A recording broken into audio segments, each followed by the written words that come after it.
Hello, hello, hello, everybody. How's it going? How's everyone doing? How's everyone's week? How was everyone's week? We're almost at the end. This is different for us. Docent, thank you for checking out a book. Hope you enjoy the copy of The Occult Fan, Issue 1. I believe that's the one that discusses the matter of the haunted lamp that contains some sort of ancient devil with the power over gravity itself. And also, congrats on the 15 stream streak.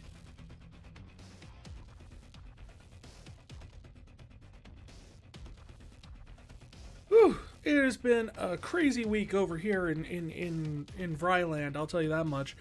I got a little bit of a physical injury going, so right now, like, if I sit in place for too long, my legs, or not my legs, just my right leg will, like, but only when I stand up, it has like shoots pain in it, and I can't really walk or mostly go upstairs really well, which wouldn't be a problem except for the fact that I'm in a basement. So if you see me bouncing up and down, that's just me adjusting myself so my leg doesn't get into this position where the nerve is getting pinched too bad. Like I said, we're back on the 3D model this time, though. That's nice, right? You know, we had some fun with the PNG tuber model for the past few streams, because we had that wacky Chaos Sunday. We actually got 4 games in on Chaos Sunday, for those who didn't get a chance to see it. The VOD is up on YouTube, by the way. If you guys want to check it out. I think we played, of course, we played the ever so iconic 12 Bananas, which I believe is now everyone in the stream's favorite game, or at least favorite soundtrack. I gotta see about making that a redeem. Just plays the song in the background really quietly or something. Just no matter what we do, we could be haunted by the bananas.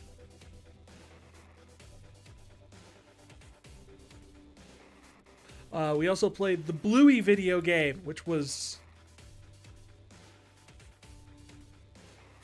raised some world building questions about that series.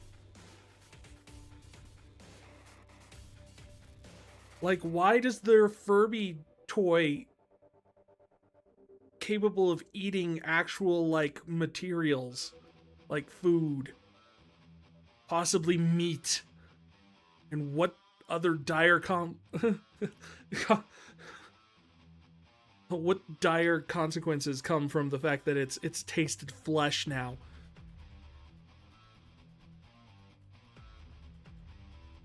I mean, it ended with them having to lock that thing up, so...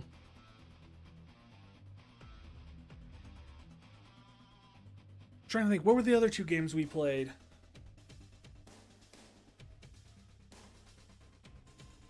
What series? Bluey. You know, the cartoon for little kids. Because we played the game on Chaos Sunday, and... man, there were some weird world building issues that we ran into during that. Yeah. That was my reaction too. Just what? But yeah, they taught their Furby to eat flesh.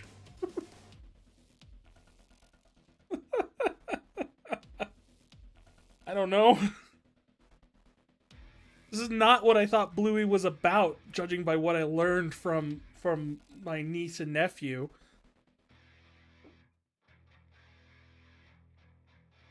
That's a big yikes. Yeah. Well, honestly, it takes place in Australia. What do we expect? Everything there is trying to kill you in some way. Should we really be surprised that the toys are too?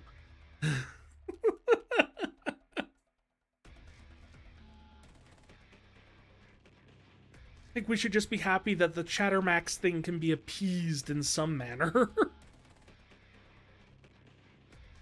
Yeah, no, we had a great Chaos Sunday. That was real fun. We've started up, of course, a new Chaos Sunday channel point goal. We went a little bit lower this time. We're higher than we were the first time, lower than the last time. We're trying to find that nice middle ground for channel points so that we can do a Chaos Sunday more than once a year, but less than once a month.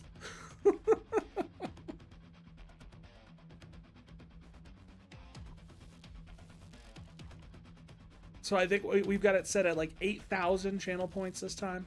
So we'll see where that goes. See how long that takes to get filled. And we'll continue to play it by ear by that. But it took 6-7 months for the last one to get filled. And the one before that, it took like 2 hours.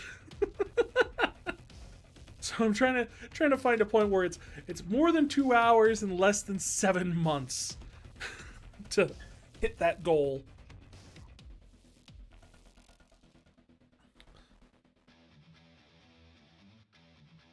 But tonight I think they're gonna have a lot of good time because we're finally hitting chapter 11 of Final Fantasy XIII, which to those who are in the know that is essentially the point where the game opens up and gives you a big area to run around and do lots of side quests in.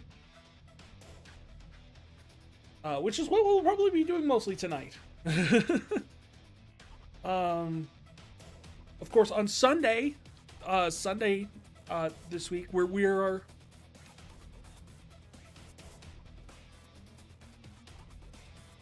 You burned through your tomes for it, and then you were at off-Kai. Missed 90% of the stream. Well, the VODs are still out there. Both the VOD is on Twitch and the VOD is still on YouTube. So even if it goes away from Twitch, it's on YouTube still. So, and I'm currently editing down smaller videos out of the whole stream too. Those will be up on the YouTube channel as well. It wasn't a smart move.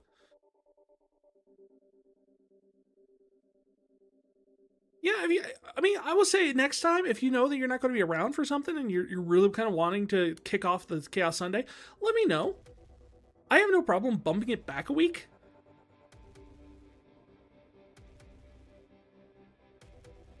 Although I wouldn't have been able to bump it back this week because we are kickstarting another Final Fantasy race on Sunday. This one, I think there's only 3 of us that are racing. I think it's me, Lunar, and Vicky. And we're just running through Final Fantasy V with the 4-job Fiesta rules. Which means every time we find a crystal, we roll to see which one job that crystal gives us.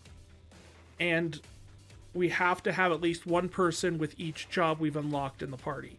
So if we get like Black Mage from the water crystal, we have to have 4 black mages until we get the fire crystal. And then if we get like monk or something from that, we can have black mage monk, etc., etc., etc. Eventually we'll have 4 different jobs, 1 from each crystal.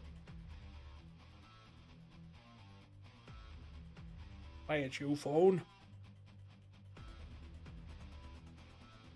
So that'll be an interesting race. Plus it's Final Fantasy V, which is...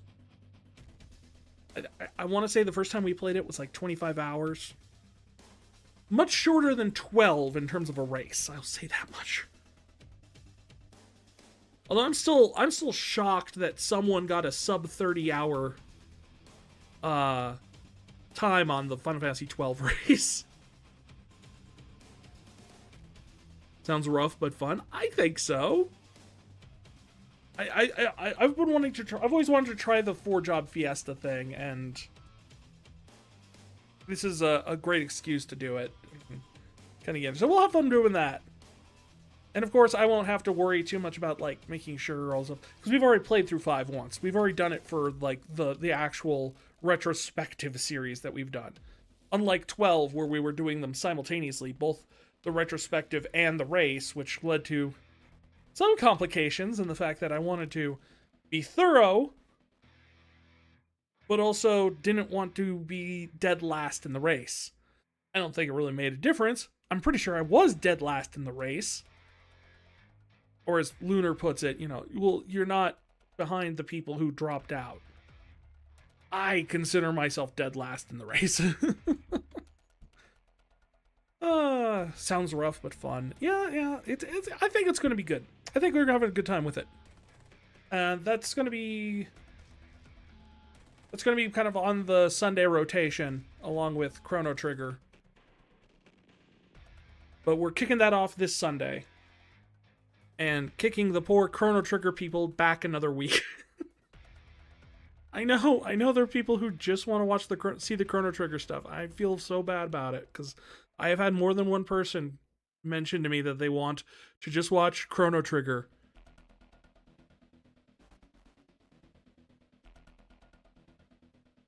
And it keeps getting bumped by other things. But that's just the nature of the beast, man. We had Chaos Sunday, and then we had this race, and we all agreed that we were all going to try and start the race on the same time. I don't know if we're going to all be... Chrono Trigger is pretty peak. It's such a good game. I mean, either the fact that it's just a very clean game, I like to put it. It's a very clean cut, not complicated at all adventure story. Like, even the time travel mechanics are presented in a way that's just kind of like, yeah, it's just, there's no alternate timelines. It's just, you go back in time and then this happens. That we know of. Those who have continued on to play Chrono Cross know that it's slightly more complicated than that. Slightly. But Chrono Trigger itself presents itself as just a fun adventure game. The gameplay loop is very fun. The different tech stuff is fun to execute. Doing triple techs is always a blast. You get a good assortment of characters. The music is absolute peak.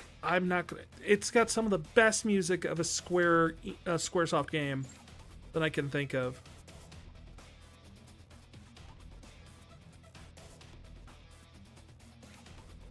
And the itemization, the stats, all of it's just really easy to understand, really easy to follow along. It's a good game in the sense that you don't feel like you need a degree to understand how the game works. You can play through the whole game and you can be like, I get what the speed stat does. I get what these stats do. I get why this weapon is better than this weapon. Which you would sit there and think, well, that's just games, isn't it? I'm like, no, I can tell you, I've played enough Final Fantasy to tell you that is not true. In fact, I can tell you that there's a lot of stats in Final Fantasy that eventually I don't think get properly explained in-game until Final Fantasy XVI. I remember having my mind blown when I was playing Final Fantasy XVI, and you could actually like hover the weird cursor thing that you have on the menu over the stats, and it tells you what its functionality is in combat. But Chrono Trigger, on the other hand, fairly clean in that regard.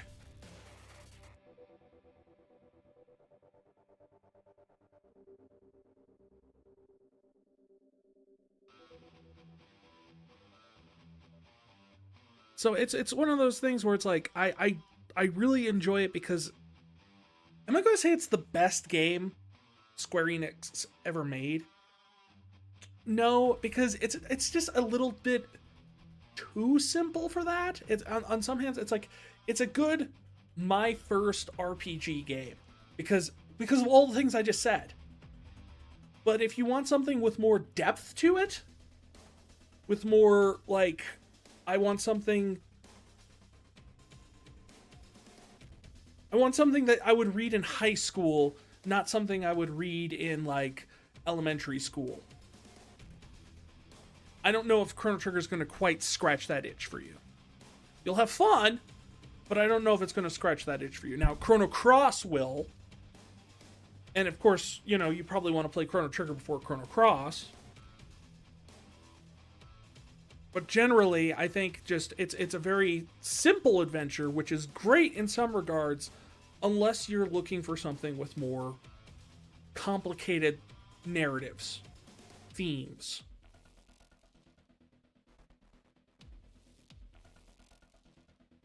And there are a few points, I will say, in Chrono Trigger where there are weird plot things. And we'll get to them when in our playthrough. Don't worry. But there are some things in there that I'm just kind of like, what were they going for with this?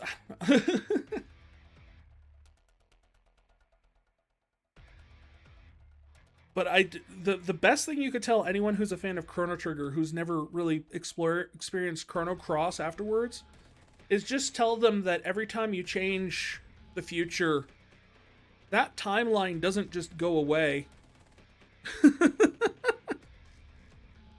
Yeah, you stopped Lavos.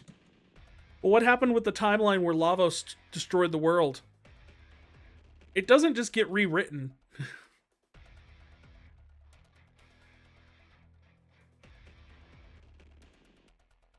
The game doesn't, Chrono Trigger doesn't tell you that, because Chrono and them are very much like, all we have to do is X and then Y and then boom, everything's fixed. Yay! Cut to 10 years later and going, oh, we didn't fix anything. We just made it so much worse.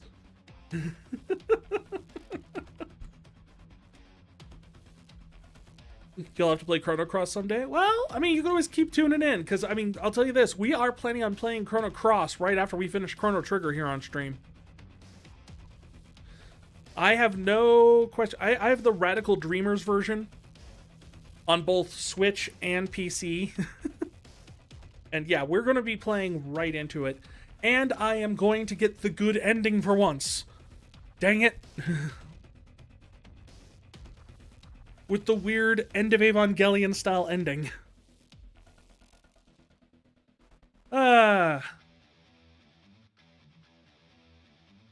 Alright, I think we are ready to get into the game for tonight.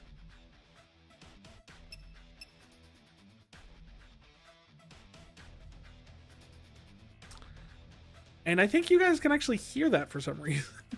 For some reason, the audio thing has got me,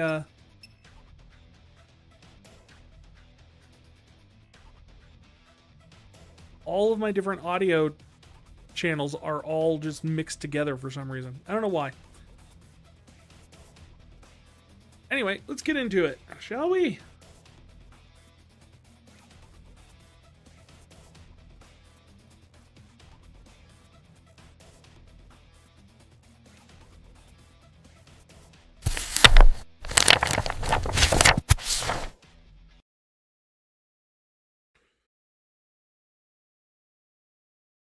Welcome back, everyone, to Final Fantasy XIII, where we have just finished up Chapter 10. Don't pay attention to the save file. It says it's still on Chapter 10. It's not on Chapter 10. This is the save file from the end of Chapter 10. They always say it's still Chapter 10, despite the fact that if I push the button right here, you'll see we're going to load up right into the start of Chapter 11. I don't know why it does this. Especially when it's loading onto the page. It shows you. It's like... This is this white screen only pops up when it's like end of chapter saves. So I don't know why it's doing this, but yeah.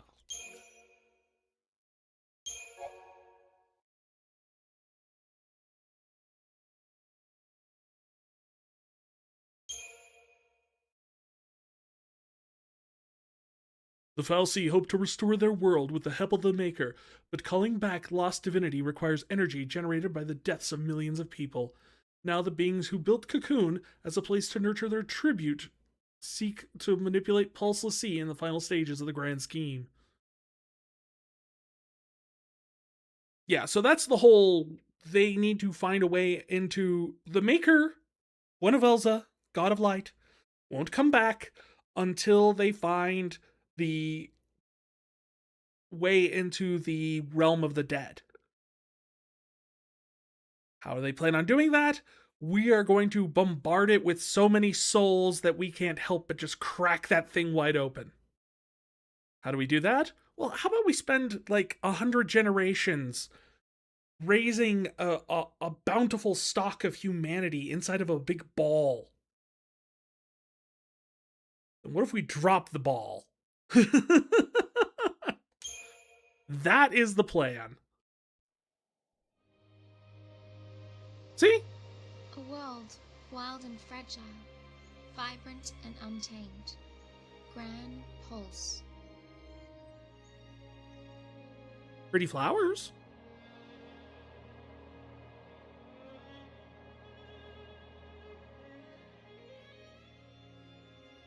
It's a place where lives are ruled by the brutal struggle for survival and the callous and uncaring whim. No, leave the chocobo alone! No!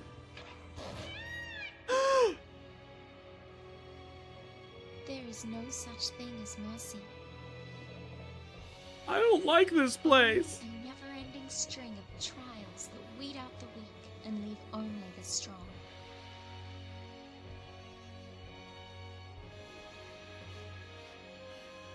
Reigns knew the truth.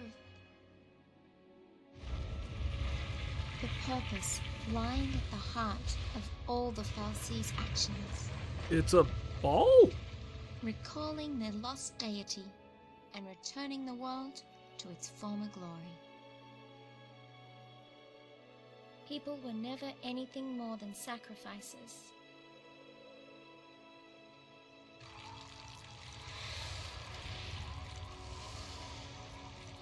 Yeah, these are the pulse Fal'Cie. The big ball and the flying thing. Destruction? It's just a way to wake a sleeping god. But No, would bringing run, the Maker back chocobos! into this world really lead to our salvation?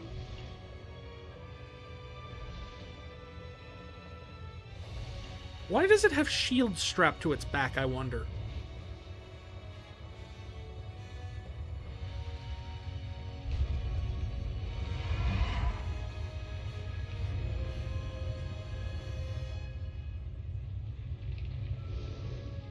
Dude just ate a land turtle.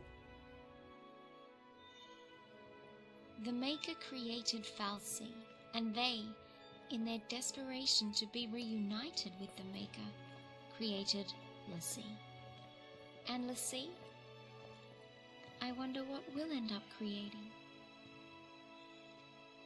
Legos?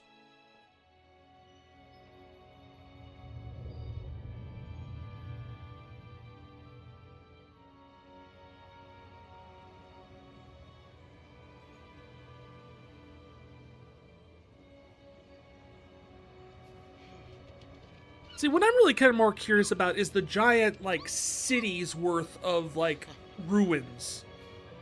Like, metropolis-sized skyscrapers and whatnot that have fallen into ruin around Pulse. What does that say about, like, what civilization was like?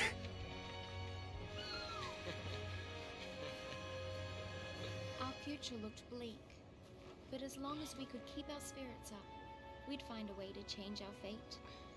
Somehow. With coconuts!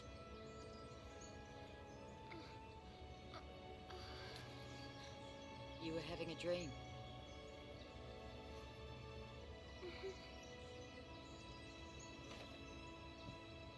A pretty strange dream. I was laying on a giant stone pillar that looked like it was made out of a leather sofa. Terra Incognita. Mysterious Earth? Or Unknown Earth? Hey guys, have any luck? No sign of anyone else. But we did find plenty of bloodthirsty wildlife in crumbling ruins. Long day? Well, guys, we've run out of places to search around here. Huh. Where's Hope?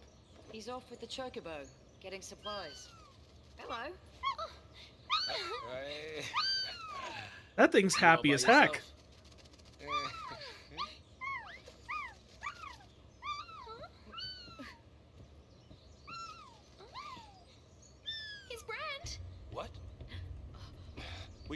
find him.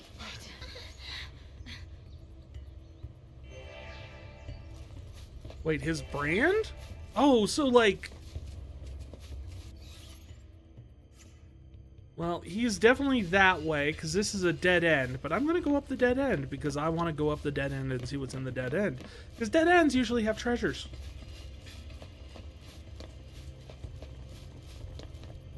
There's no treasure in this dead end. I feel betrayed.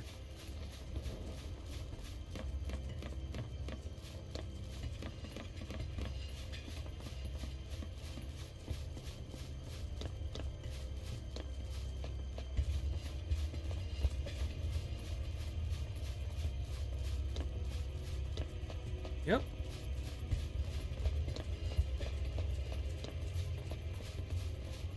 I promise you guys, it does open up here in just a few. There's just a few more hallways to get through here.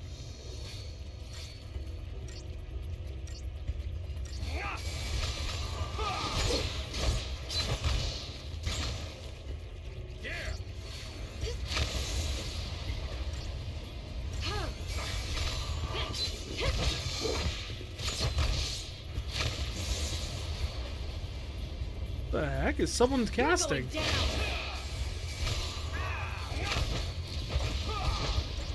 These guys drop big booms.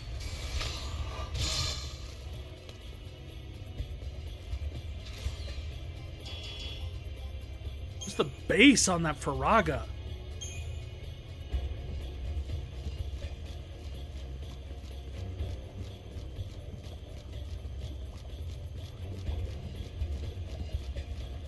So one of the big things that is a point that doesn't really get emphasized is like why there is such a strong difference between the sleek, elegant, high-tech looking fal'Cie of Cocoon versus the weird, brutalistic, monstrous fal'Cie of Grand Pulse. And it really comes down to, it is explained in superfluous extra materials and whatnot, and the Fabula Nova Crystallis mythology, which is the fact that essentially it comes down to the fact that, one, a choice of philosophy, as well as the difference in focus. One of the things Lindsay was in charge of was nurturing and making sure that, you know, life maintained on while the Maker was away. It was to protect the Maker's creations. And because of that, their creations are designed to create stability. They're created so they kind of take on this more of a machine look where they're, you know, they provide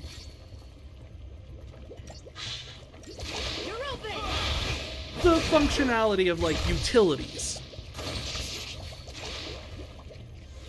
Like some sort of machine would. Pulse, on the other hand, was charged with kind of the plot of finding the realm of the dead. And to do that, of course, you know, he believed in the idea of survival of the fittest, or survival of the strongest.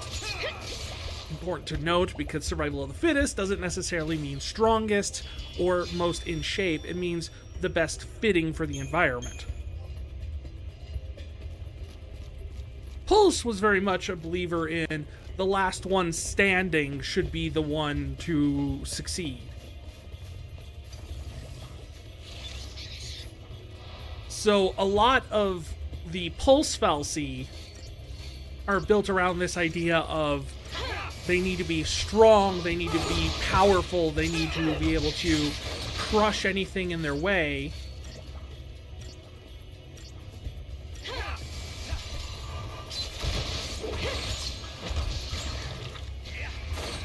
So they can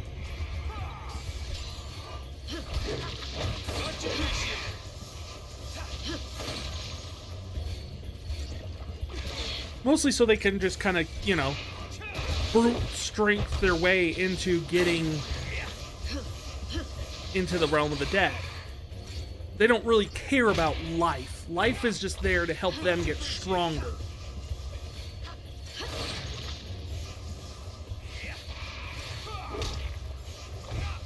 And you might be wondering, of course, like, why isn't this thing dying? Other than the fact that we are doing so much damage to it.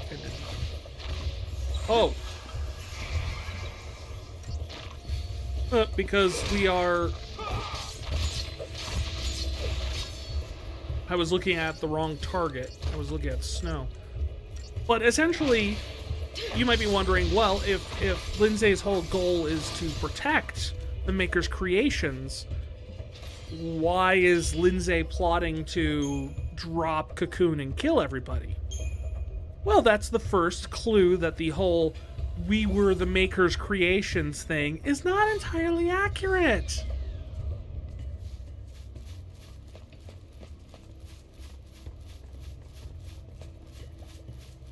Humanity is the child of Etro.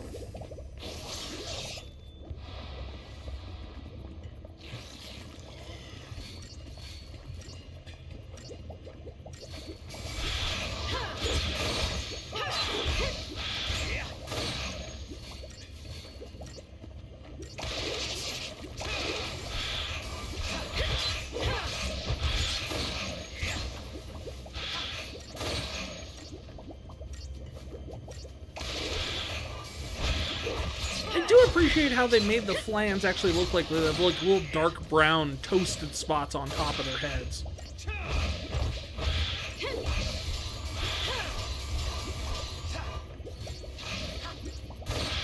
Or not toasted, but you know how flan has that kind of a...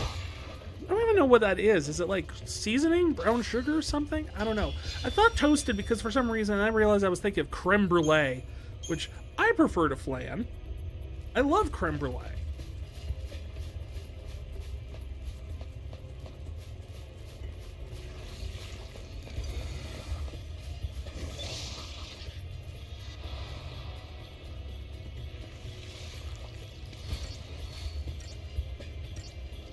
In fact, instead of dire flan, I think we're going to just call you creme brulee.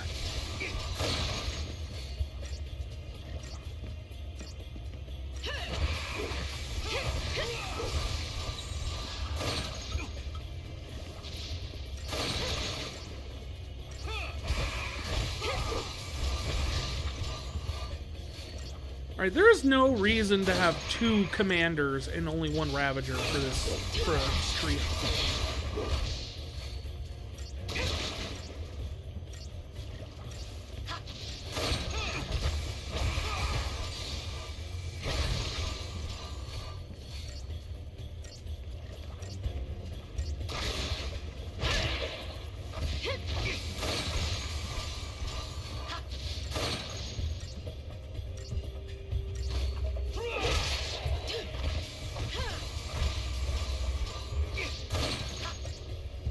Hoping to keep him up there until he's dead. There we go. That way, then I don't have to worry about healing anybody. So if he got another whack in, I'm pretty sure lightning would have gone down and we'd have to start the whole fight over.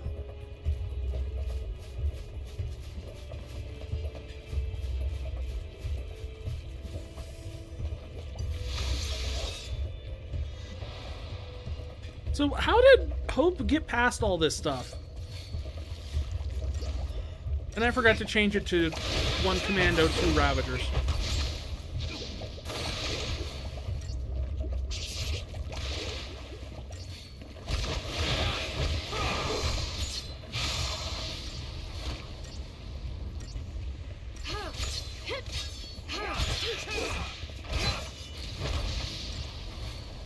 Well, that was nice. Like, Lightning did a backflip perfectly in time to get out of the Faraga. I mean, it wouldn't have hurt her anyway, but...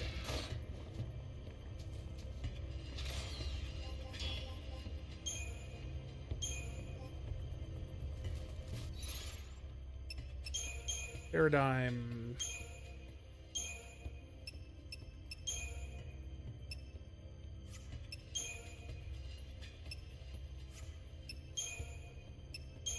Yeah, we'll just make him a Ravager.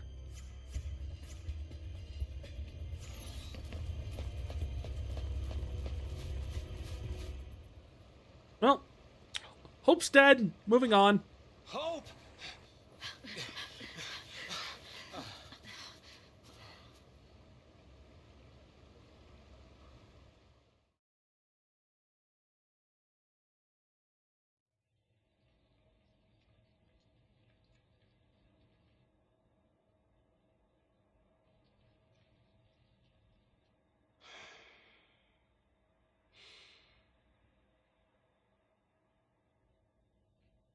Why'd the audio get all funky?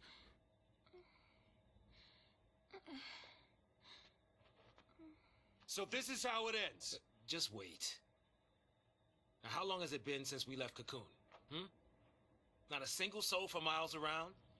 Not a single clue about this whole sea mess? What I'm saying is, we did well just getting this far. We can't let Hope die. And we can't let Hope die. Go a little further.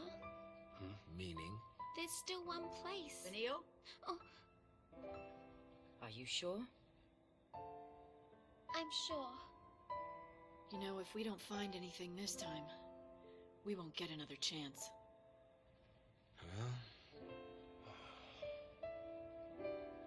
Erba. The place it all began. Hope. The place where the pulse Falsi lay dreaming. What? Vanille and Fang's home. Did he just become Just maybe. psychic? It'll be the place where we find the answers we're looking for.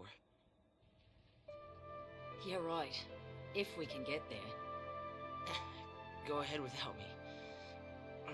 We can't just leave you. We'll be fine. You've all taught me so much. You showed me how to fight.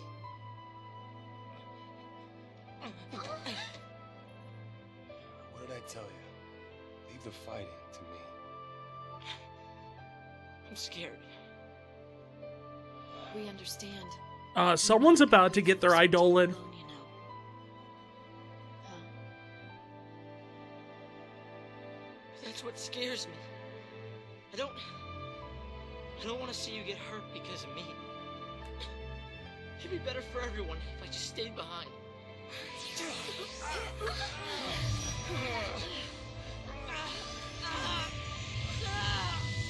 Does this mean everyone gets to fight? His Eidolon?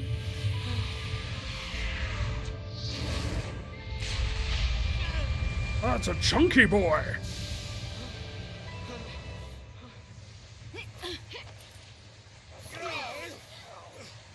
Behold my... Mention ordeals, and look what comes along. This is not an ordeal. This is a gift. Hope. This is the kind of power you've got inside, and it's telling you not to give up. Trust me. It's an extra ATB gauge. It's here to show you the way. Show you that you've got what it takes to get back on your feet and do this thing. You mean that came from me?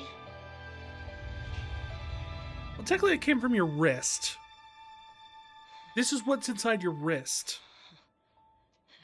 You know, you're a teenage boy. You know why. Ready?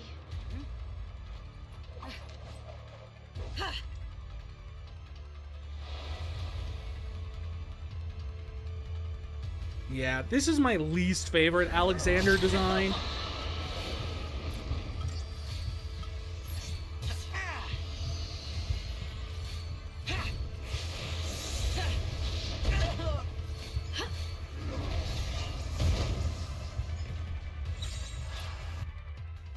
Okay, so what? Yields to those who amass chain bonuses, yields those to heal the wounded, and heals those who strengthen their allies.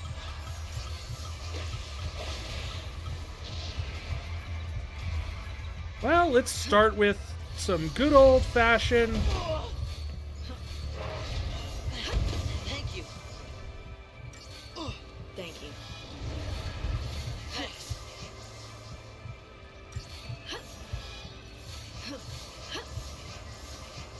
Keep out of this.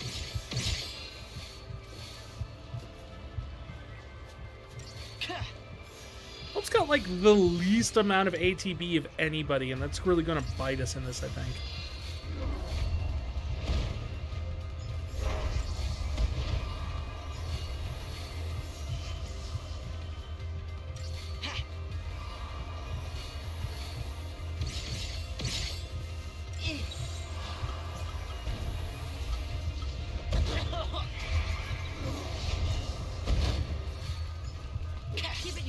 shot.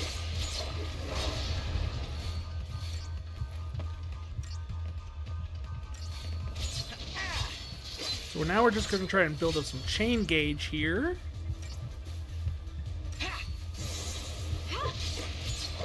On your knees.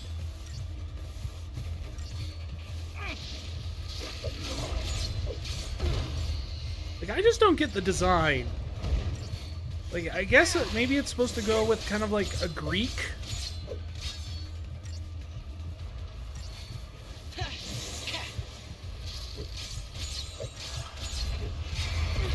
Give it your best shot. Cheers. Because Alexander the Great kind of thing, maybe. But then it's got like the little ring things, and I don't know, it kind of looks a little bit samurai-ish to me. Keep out of this. Like a Greek samurai? Some things you just do. Give it your best shot.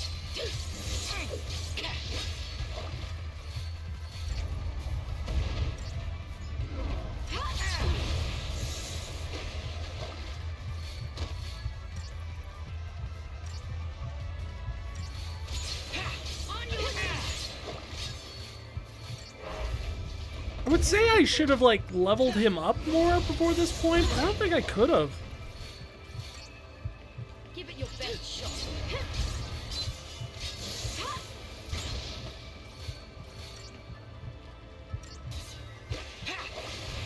Here I go. There we go. Just barely. I am lucking out so much. This is not skill, I can tell you that much.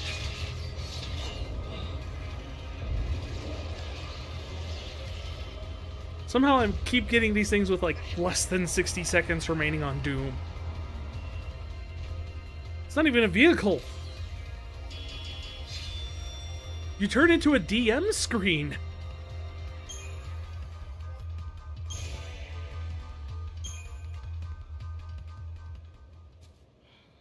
That's some beast you tamed. I'll tell you that. Yeah. I always thought the Eidolons appeared to set us free through death. Well, they can do that too. I think maybe they're here to snap us out of our slumps. Oh, like the one you were just in? Or free you from I'll ask things for by help earlier killing next you. time. It's one of the two. Like if you fail, you die. And then you're I free told from your you. burden. On Grandpa's, we're all family. You can moan all you like. Yeah, tell that to that chocobo that got ate by the wolves. We're all family. You're never alone in hell. Listen, funny man, don't call this place hell, all right? So, we're all decided then. This place is hell. Yeah. Wait, what are we deciding on? Yep. Maybe nothing would change. And maybe we'd hit a dead end. But we were at least going to see where the road would take us. The search for a home, buried in the past, and the faintest glimmer of hope. Are we not going to just address the fact that somehow Hope had knew just begun. that Erba was where Vanille and Fang came from? Like, as far as we could tell before, the only time Erba's been mentioned is as Fang and Vanille's last name. You don't know that means that's their hometown. They could be Let's go. married.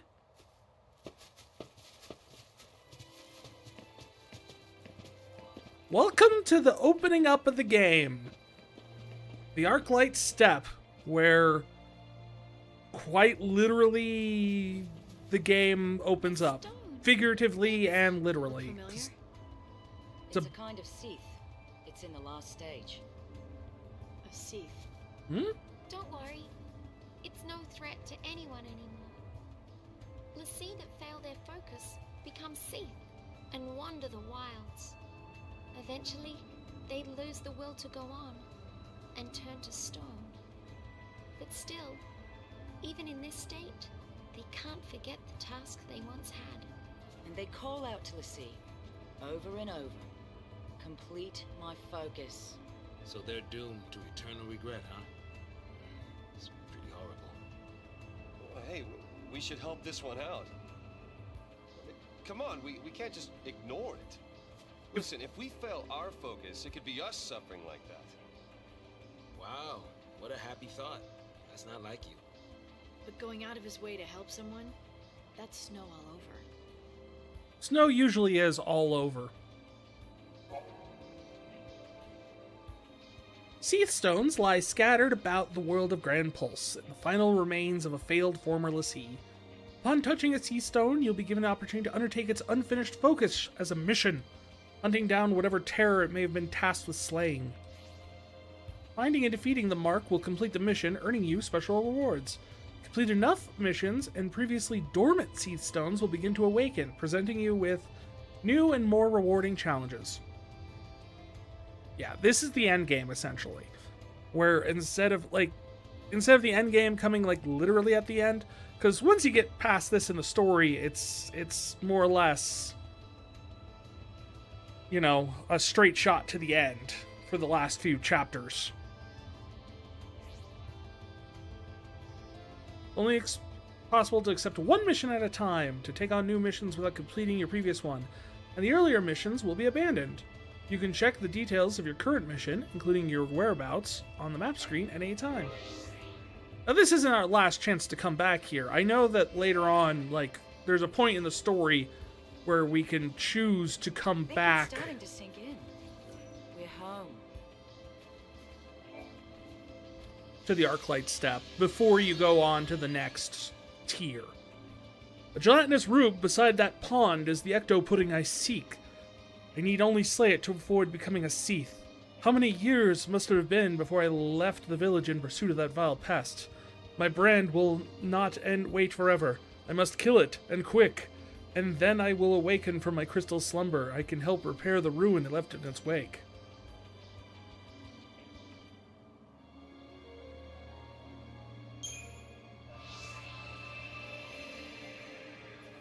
Alright. So there's a pond somewhere.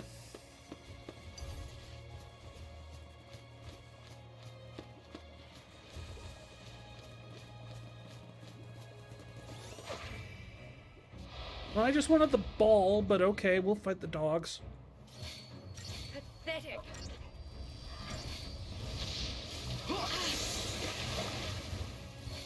Come on then. Let's try something else. Let's try something else, like changing out the group entirely as soon as we get out of this whole thing.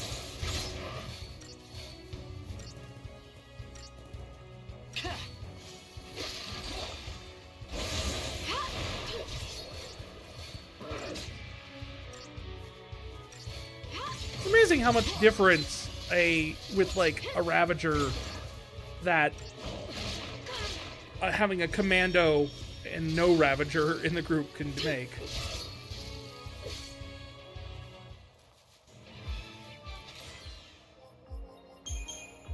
Really? That was 0? Wow. Battle team.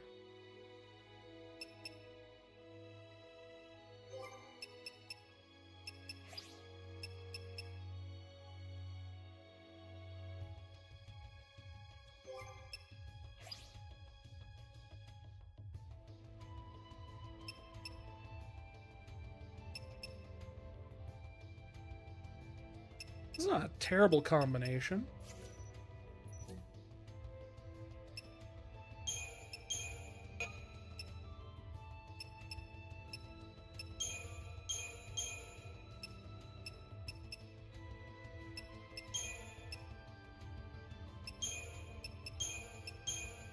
Actually, no, I'd rather do this.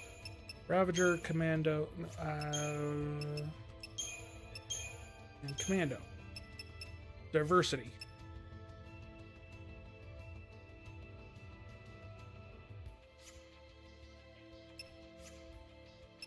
Shall we see what the Crystarium has for us?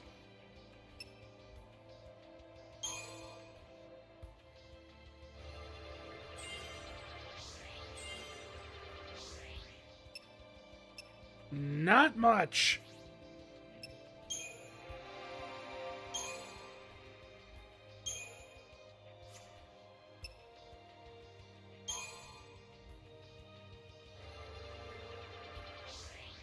That wasn't even enough to get one.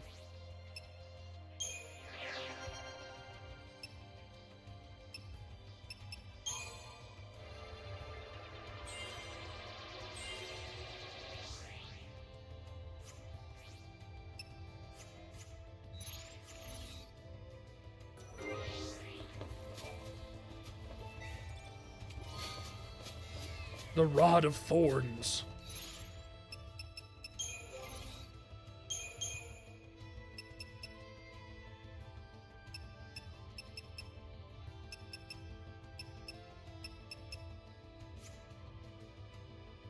Not much of anything. What else does it have? Does it have any special abilities? Cruel Run said to entangle and distress an enemy. No, it doesn't give any sort of extra abilities.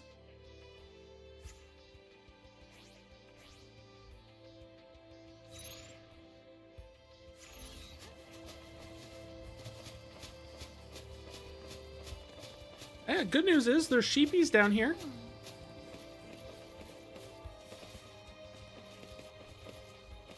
Can I not jump? Oh!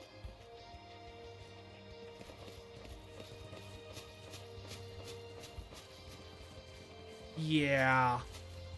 The big boys are down here.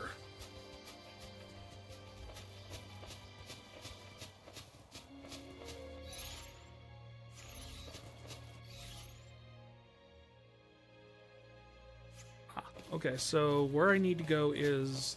There he is. They look harmless enough. Indeed.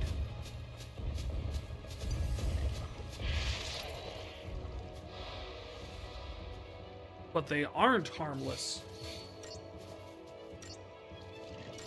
Everything here is harmful.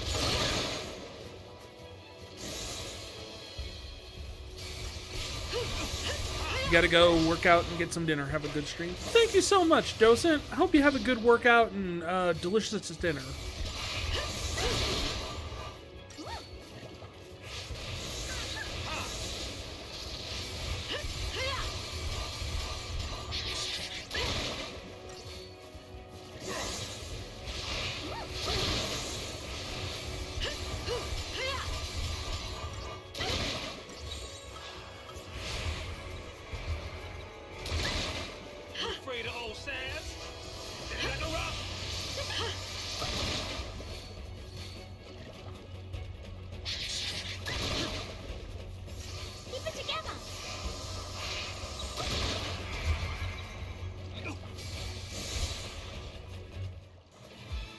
Oh. I was kind of expecting that to...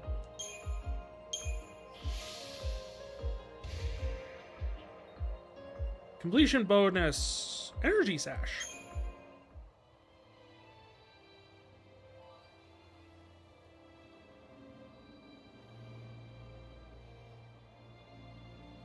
Makes Cocoon feel like a chocobo coop. At least you stuck me right next to this thing. God knows I would not have been able to find it had you not put me here.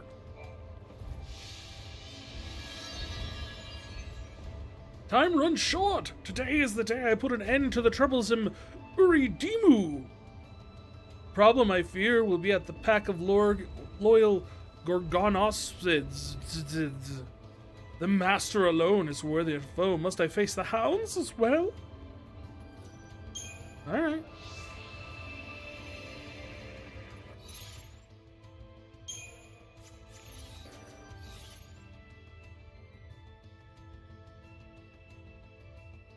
It's way to the southwest. I can read a map.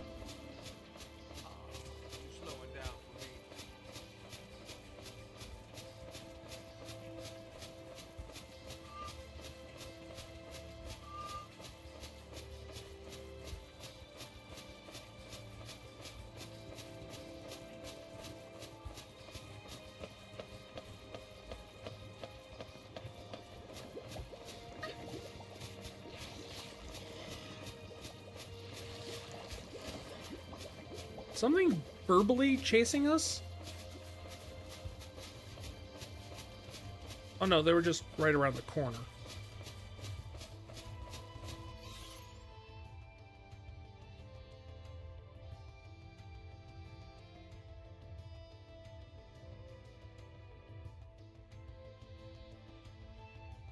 Oh.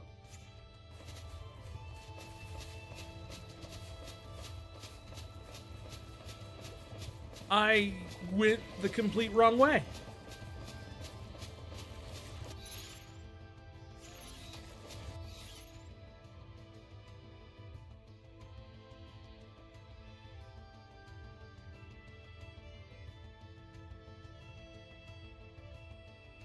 I think.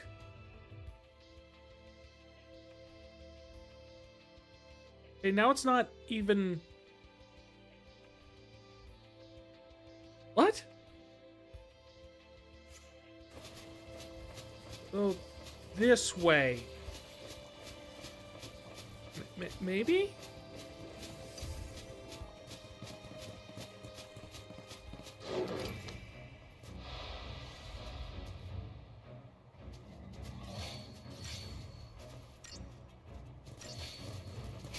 So these are the Gorgonosa's bits.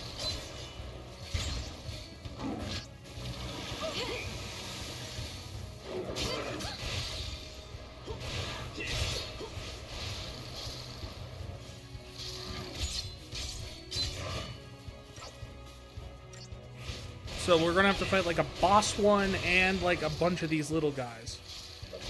Luckily the little guys don't seem too bad. That's how it's done.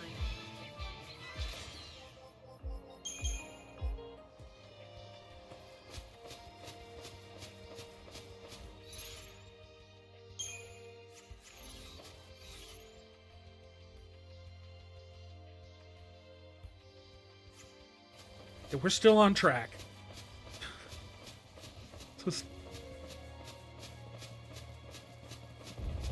You get so used to everything just being a straight hallway, and all of a sudden you're like, hey, I don't know where the heck I'm going anymore.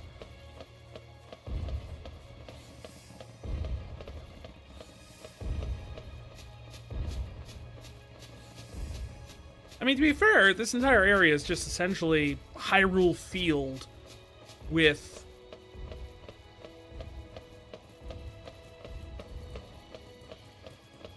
side quests.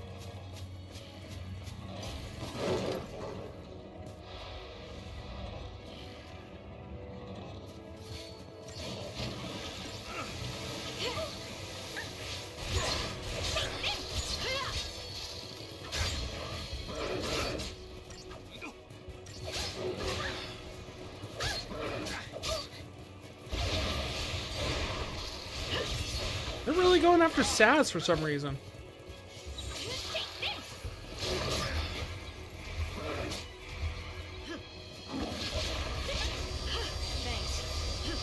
I mean, now I know why they're going after Saz, and that's because he's a sentinel, but, you know, before...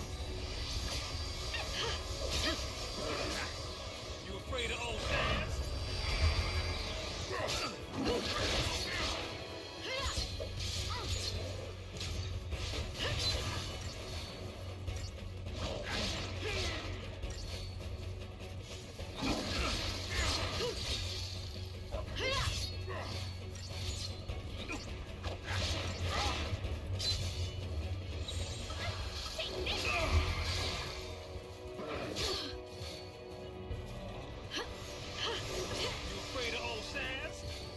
And I was able to pick him up right away.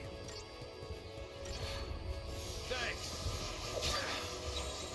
I'm counting on you.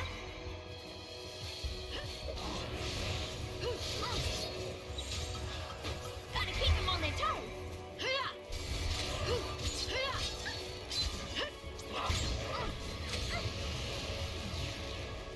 You gotta keep Dermu, or Demu, or I don't know how to pronounce his name.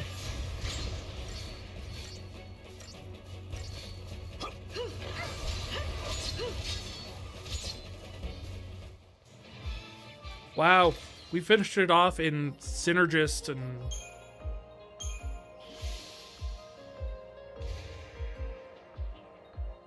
Cobalite. I don't know what that's for either. Hey, you stood up.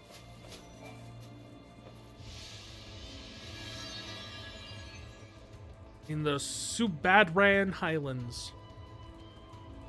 I must hurry to the Yashas Massif. For the Ugalu, lord of its peaks, is my prey. So I guess we're fighting a bird?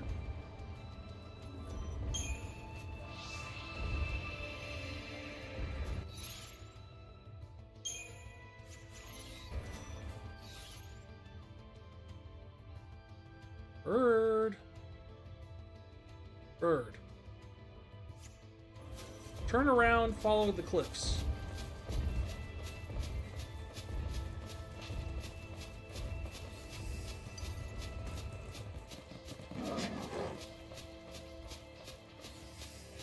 I like these guys. They're like worshipping the ball. As one should with a treasure chest.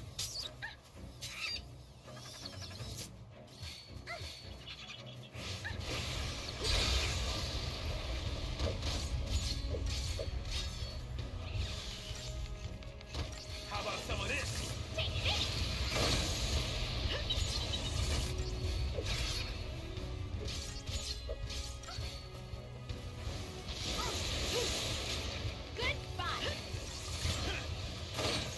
Aw, we lost our, Out of my way! Now you done it. we had all of them staggered, and we just did not use enough of an AoE or something. How about some of this?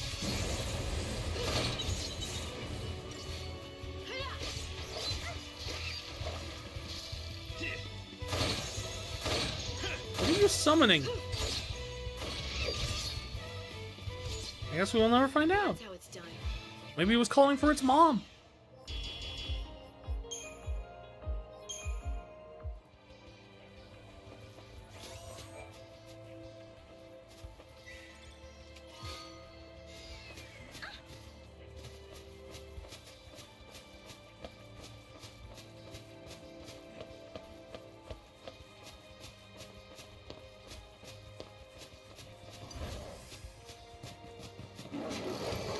Why are you attacking me? Why aren't you attacking the other thing?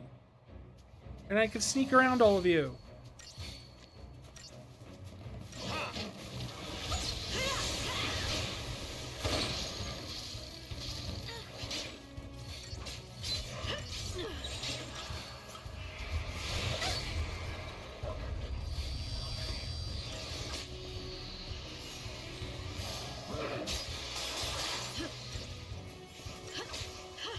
Well, these guys cut through you quick, huh? Thanks. Ready, set, go!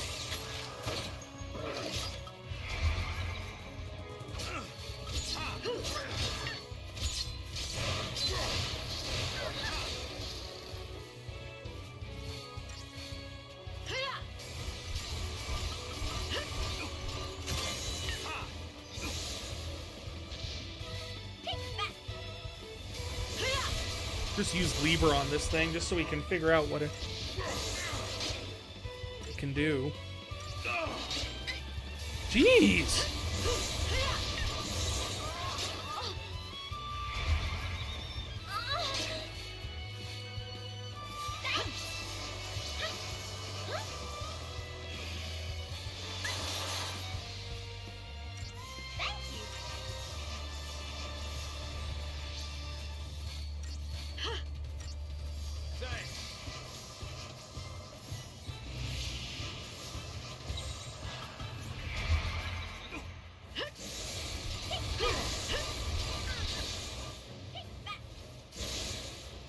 I think that's the biggest step up we've seen in a monster so far here, is just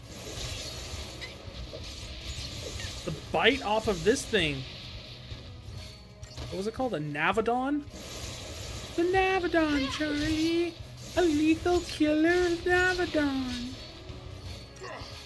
Sorry, they all have names like that, and that's all I can think of when I talk about it.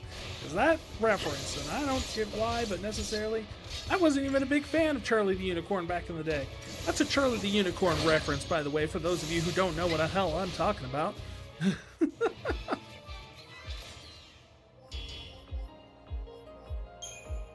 I thought it would go self-explanatory since it's the internet and nothing on the internet never actually dies. But my wife was kind enough to point out that I mentioned the fact that I was making a Charlie the Unicorn reference on stream, and her first concern was, is anyone even going to get that? I'm like, oh, never even occurred to me someone wouldn't. So now you are informed.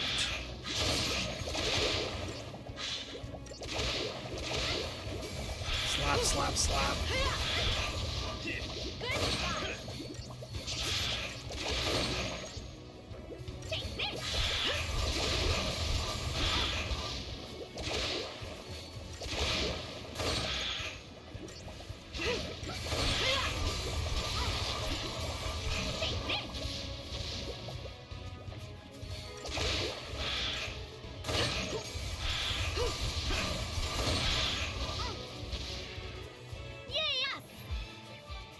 Yay us, indeed.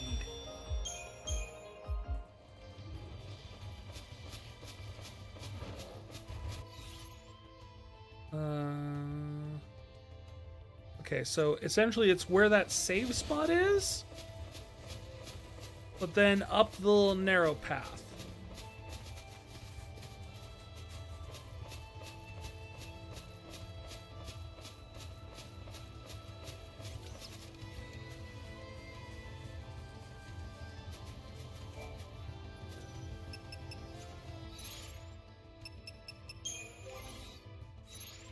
At that.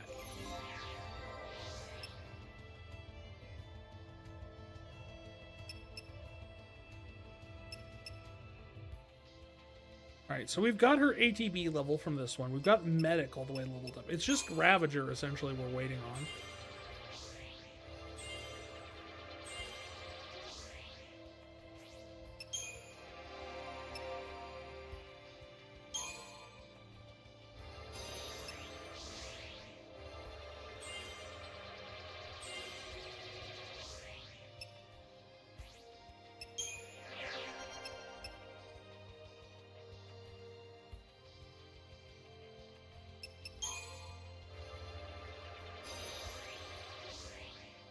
Yeah, those are big.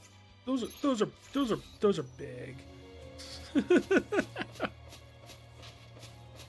big upgrades.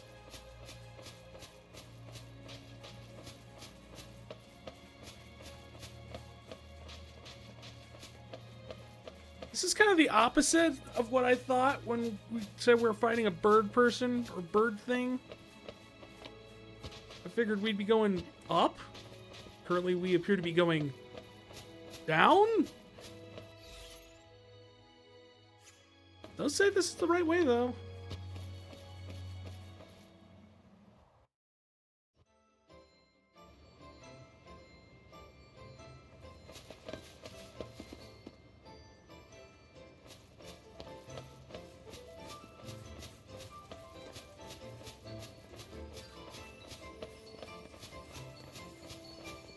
There's more sea stones down here. Oh, wait. Oh, hey, this is where we were when we, Oh, you have got to be kidding me. So this thing is all the way up where we, like, found Hope.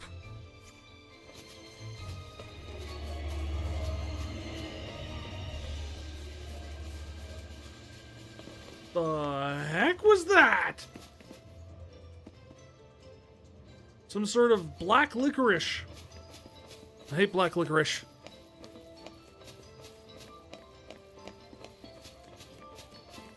To this day, I have only known one person, one man, who dared to enjoy black licorice.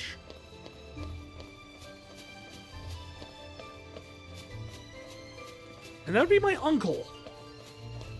And if you had ever met my uncle and got to know his personality type, your first impression would be, hey, that's the man who would like to eat black licorice.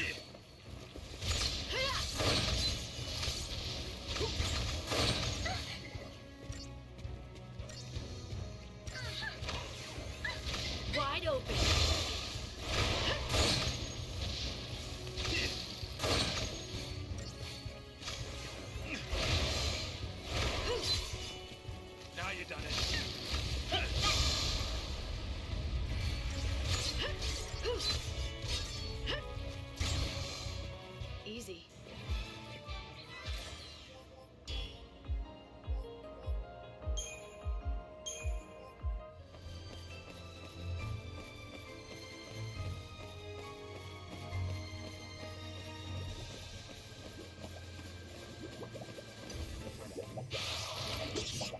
Easy, GG.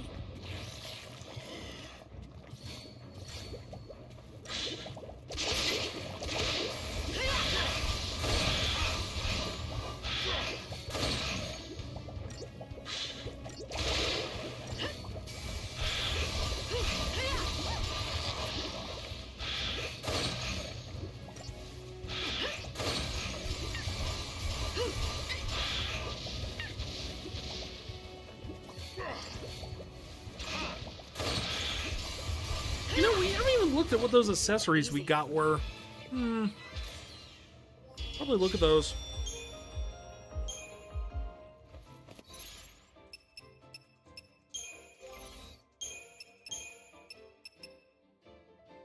So the Zephyr Ring gives a 20% resistance to wind magic. The Energy Sash charges your technique points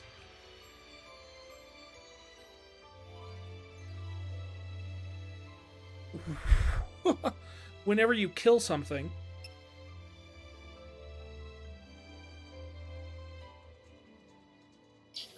I can't remember what Tetra. Oh yeah, protect, shell, veil, and vigilance the first time HP is low.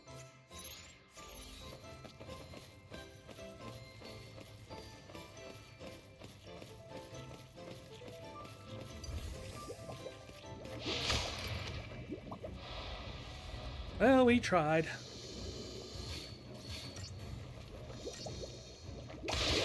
Out of my way!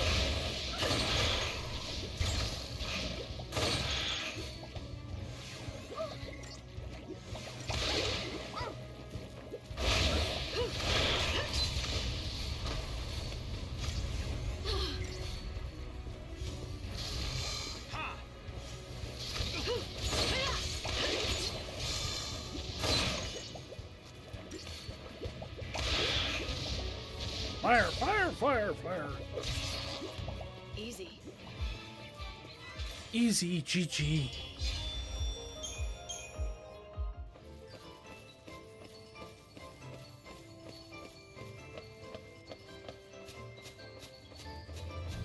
I maybe get around him?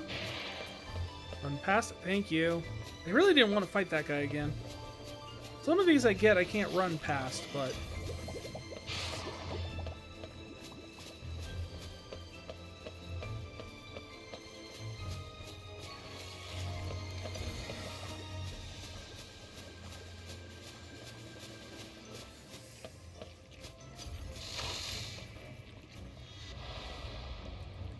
like, these guys just crowd the hallway. You're not going to do anything about them. They're just kind of sitting there and kind of blabbing around.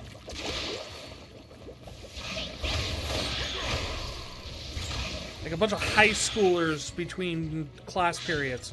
Just crowd the hallway. Can't get through any of that stuff. A nightmare.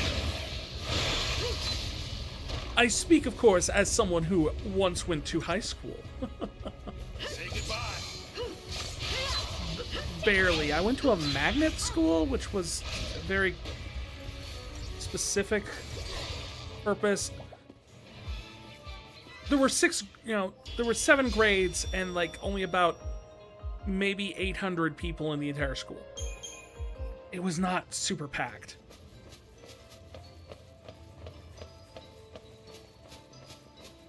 Oh, and this is where we found what's his face?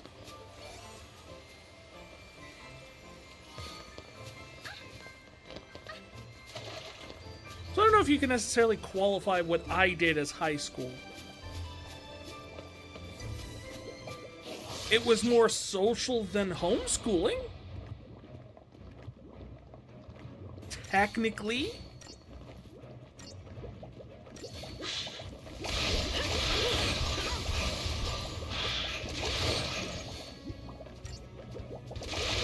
So I've always had to think, one thing that doesn't get addressed in this game, or in any of the games really, is why humans have to be the sacrifice to get into the realm of the dead. Like, they've got all these animals and beasties and all sorts of different things. So the only thing I can actually come up with in terms of like any sort of justification is because Etro put a piece of chaos, a heart, if you will, into humans versus beasts, which do not have such a trait.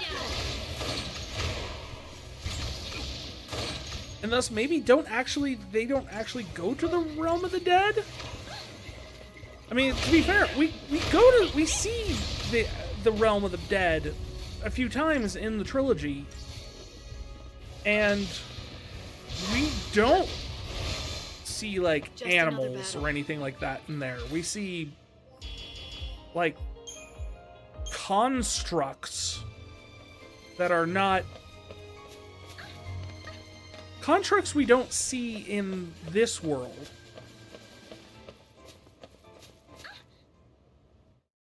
But instead, we get nice music now.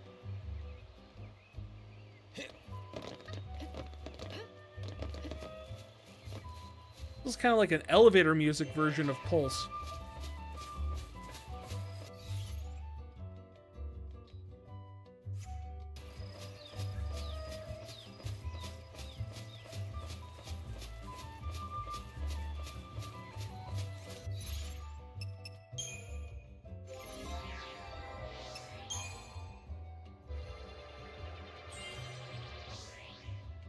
Well, we got one node.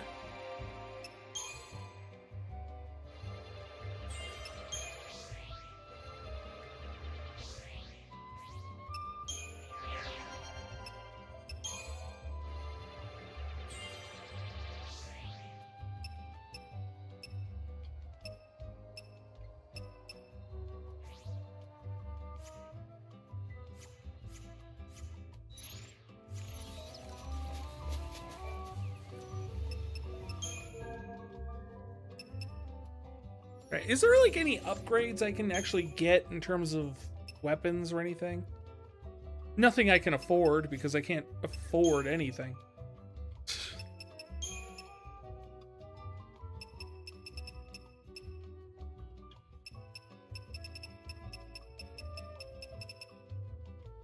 Yeah, I don't even have any sort of like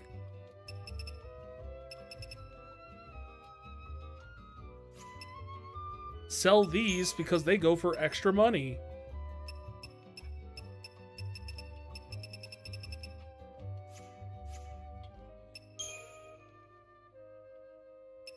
I guess the only one I don't have is the Gable in here.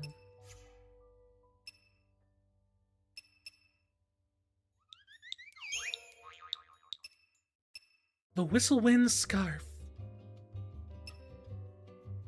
Nimble Toe Boots. Increases the odds of dodging attacks with Sentinel's evasion ability. Collector Catalog. Increases the odds of obtaining items after battle. Speed Sash. Restores a small part of HP gauge each time an enemy is defeated. That would be more useful than the other one. The other one just charges tech points, which you get enough that you're never really hurting for them, I don't think. Oh, these got freaky little faces on them. You're the ugliest version of these little guys we've seen.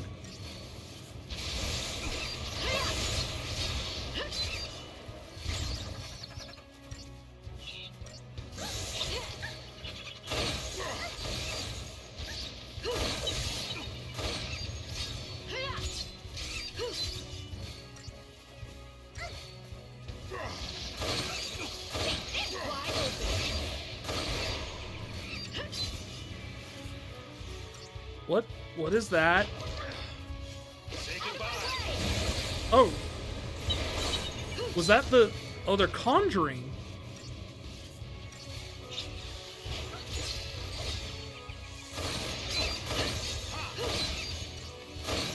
So they can make more of them.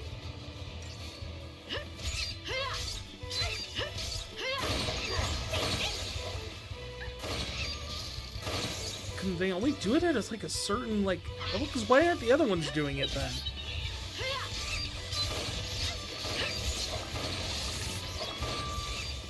Well, because this one's a Ronda. Maybe Rongdas, maybe it's the Lie somethings that can summon and the Rongdas can't?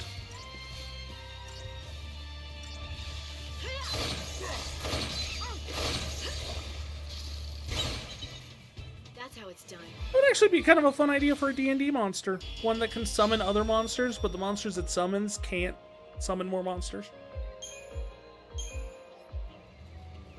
Give the player something to focus on.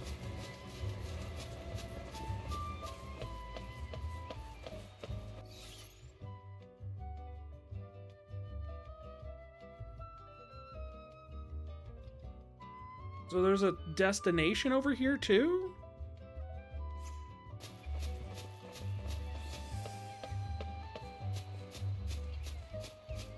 And I don't know what the glowing shiny...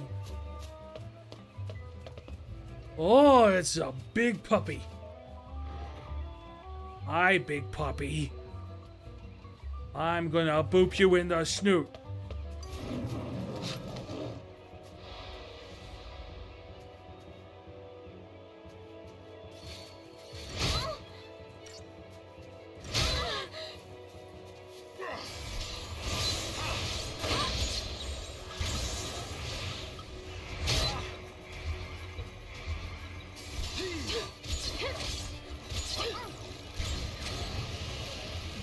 Instead, we're just gonna try and line it up with as many debuffs as we can. It'll be a debuff sandwich.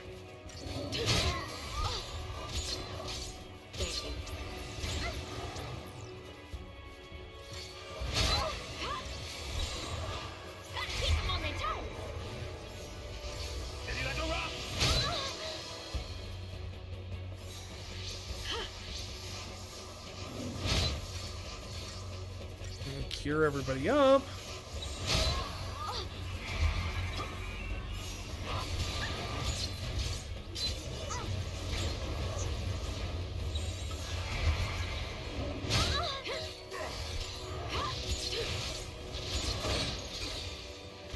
Well, we got the stagger going at least. Can we launch it? Oh, we can! I never know when something's like not launchable.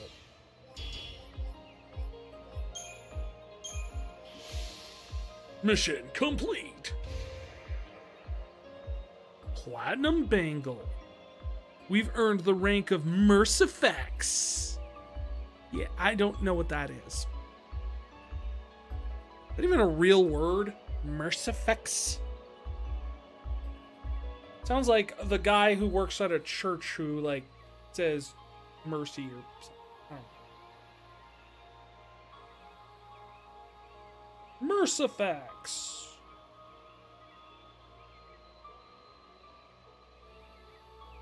Well, there's a TikTok account and there's a definition.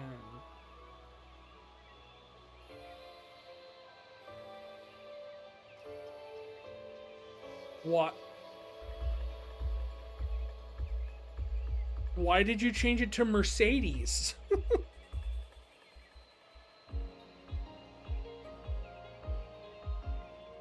No, not merciful. Mercifex is a specific achievement title, a misspelling, and a pseudo-Latin term.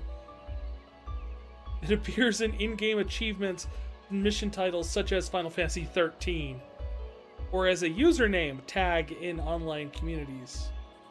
Is it supposed to be like a combination or anything? Or is it just supposed to... Okay, this is probably what they're thinking of when they came up with it. It blends elements of mercy or mercs with Latin suffix fex, doer or maker. Akin to artifex or carnifex, which means executioner. So how much you want to bet it's supposed to be a blend of mercy and executioner in Latin?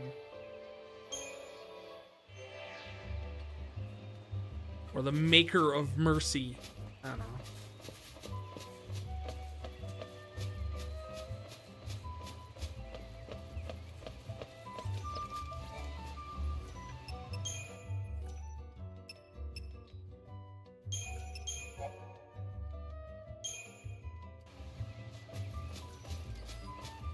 I mean, that said...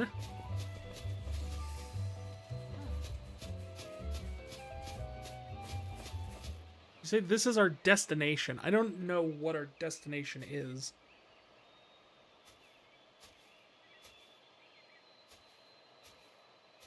Something on your mind? Huh? Oh, I was just thinking. About what? Something complicated? You could say that. I'm thinking about I was girls. just taking it all in. The sky here, the trees, the sunlight. A little the floating smells. ball up there is Cocoon, by the way. When I was on Cocoon, I never dreamed a place like this could even exist.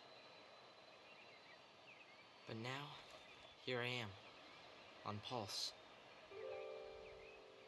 If I hadn't gone to those fireworks, if I hadn't been sitting in that same train car during the purge, if anything had been different, I'd never have had a chance to see this.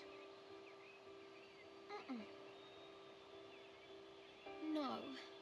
I'm sure you would have wound up here. Don't you remember you promised me? You promised me that we'd come and see Grand Pulse together. Really? When did I do that? I was thinking the same thing. How about another lifetime? What? What does that even mean? No, I'm with you for once, Hope. I don't... To tell you the truth, I've told so many lies. It's all a blur. Well, you know, sometimes you have to lie about stuff to keep yourself going. You have to lie about 'Cause you're stuff. afraid. She lies about everything. You want to protect someone else so they don't get hurt. Sometimes even the things that everyone in the whole world thinks are true turn out to be lies. At the end of the day, though, it's not the lie that matters, but what you do after you tell it. Work hard enough, and you can make it true. I mean, maybe we both forgot. Maybe we did promise to see Grand Pulse together. And Cocoon.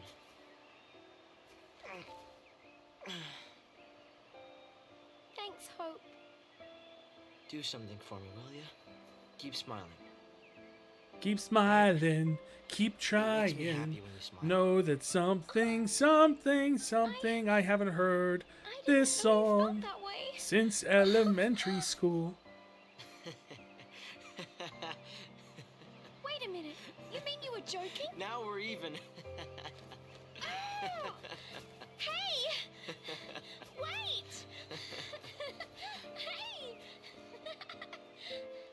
So, that was cute and all, but why was that marked as a destination for us?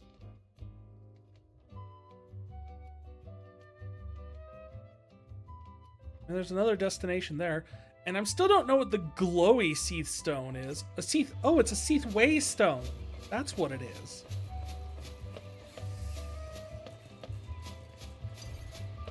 Used for the teleportation.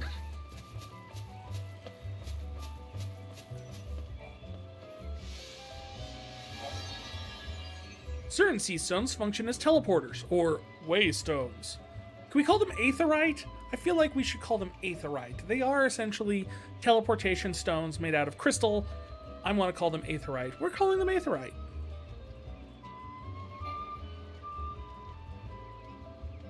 Oh, but in order to unlock it, I need to do a mission. You mean to tell me my focus is to hunt the one-eyed Adroa that plagues the Ascendant Sharp? Scarp? Scarp? Scarp. Scorp! Do I really need to be made a Lassie to go hunting? Did I do that every day? A Lassie are not meant to fight Cocoon? Is that not the reason I left, boasting of feats of heroism?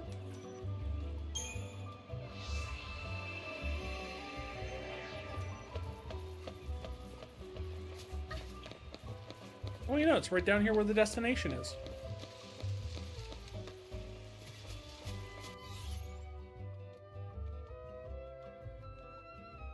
Or not.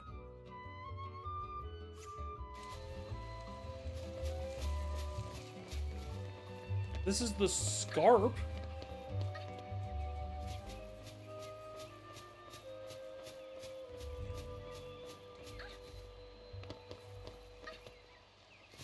your step. My legs can't take much more.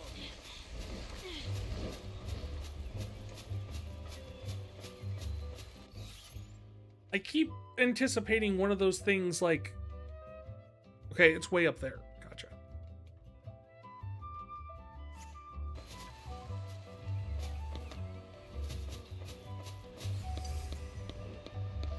Yeah, one of these bird things to swoop down and attack me. Like that. That's what I've been waiting for. Because they've been flying around everywhere. This is a Svarog. Which I'm pretty sure is also the name of some IKEA furniture.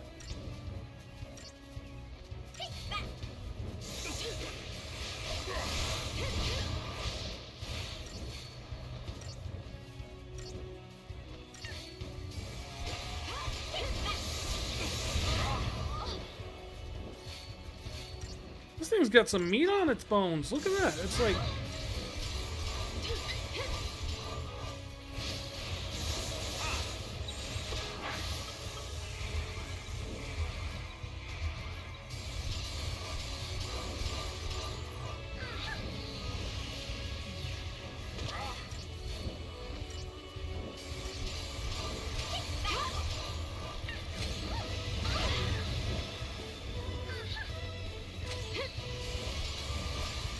Can I just not? Is it just immune to everything?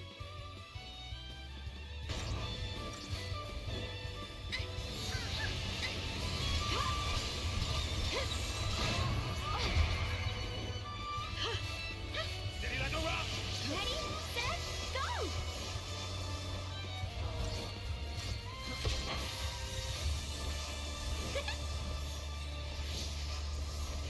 go! Man, I love haste in this game.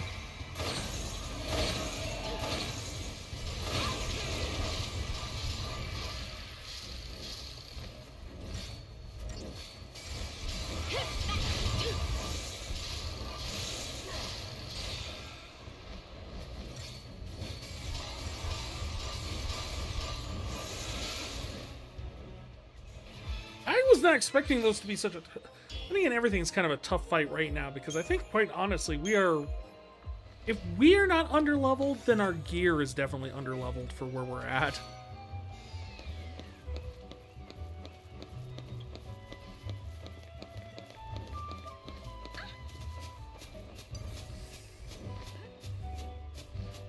No, I don't want to fight you. Giant tomato.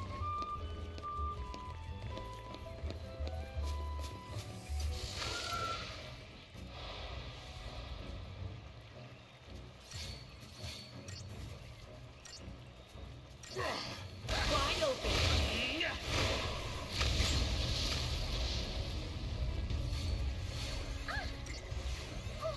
Say goodbye.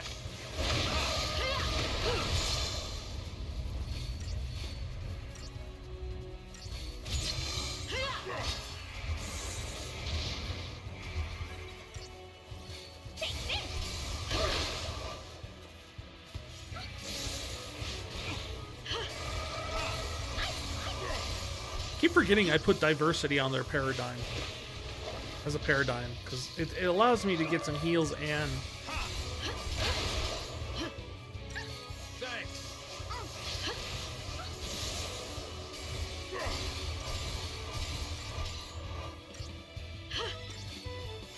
although it does remind me that Lightning is a terrible healer.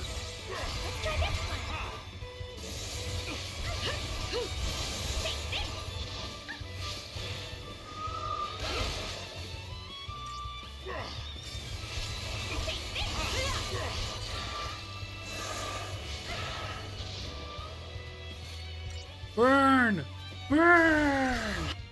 Fire, right? Fire's good? Fire is good.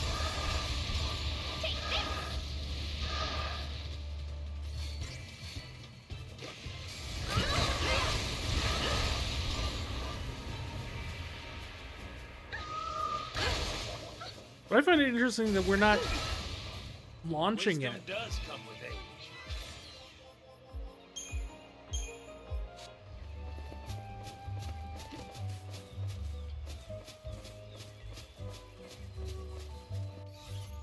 Okay, so now we gotta go... Still ways up there.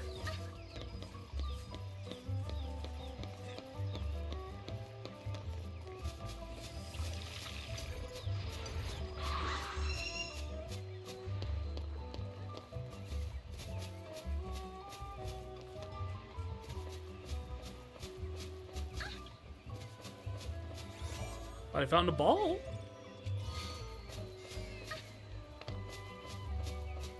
Had gill in it.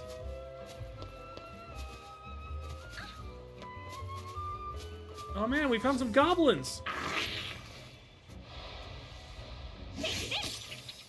Behold the weirdest design for goblins I have ever seen in Final Fantasy.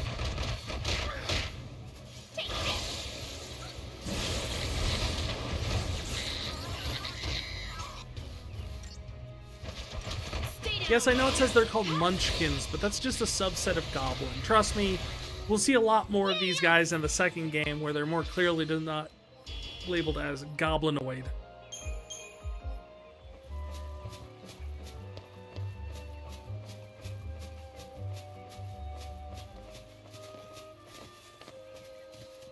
That's the way we came from.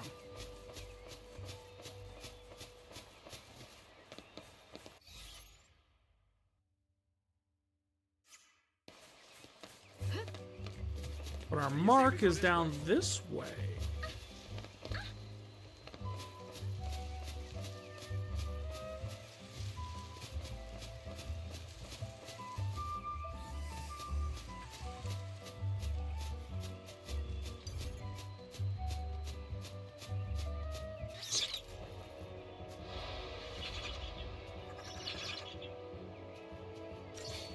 Oh boy.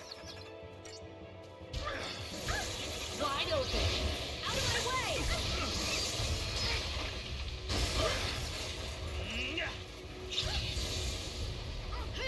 I don't even know who's attacking who here. Like, we're very clearly getting hit. But I don't know whose spells are...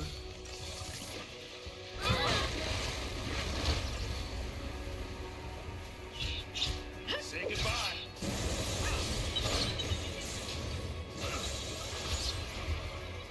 Just on the safe side, let's combat clinic.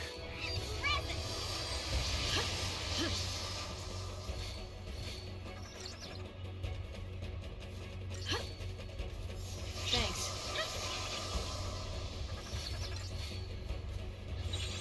Thanks. What the heck?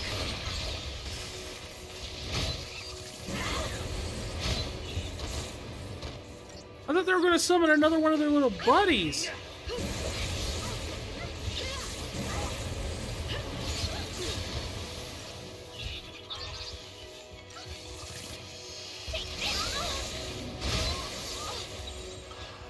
Let's try this plan.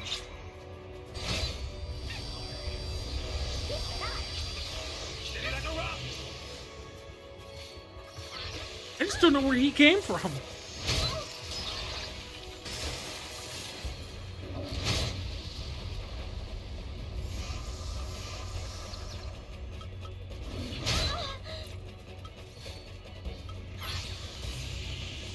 Thanks. I'm just fine.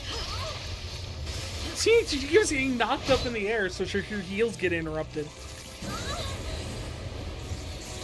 Thanks.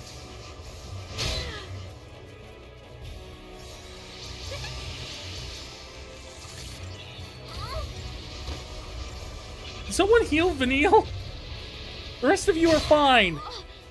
Why are they attacking Vanille and not freaking Saz? He's tanking, right? You afraid of old Sam?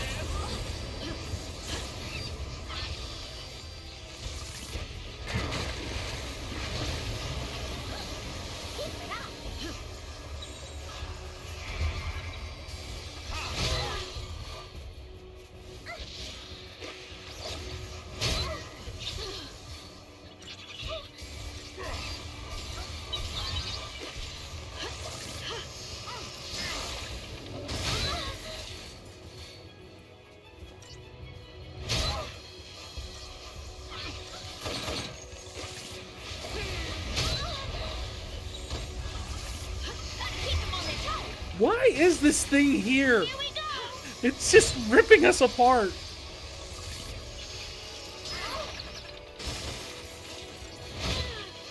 I'm half wondering if we should just start the fight over to de-summon it.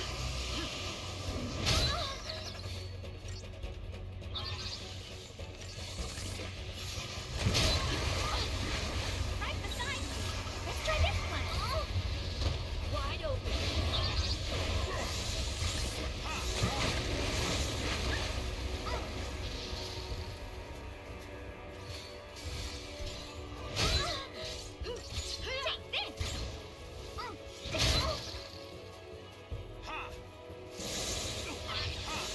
Wait, hold on.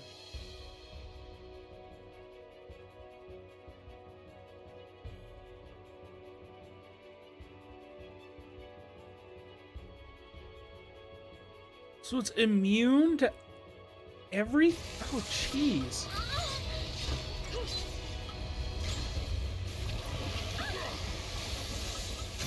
Now things get ugly. And there goes Vanille. Is it really over? Jesus, summoning that big guy was just way too much.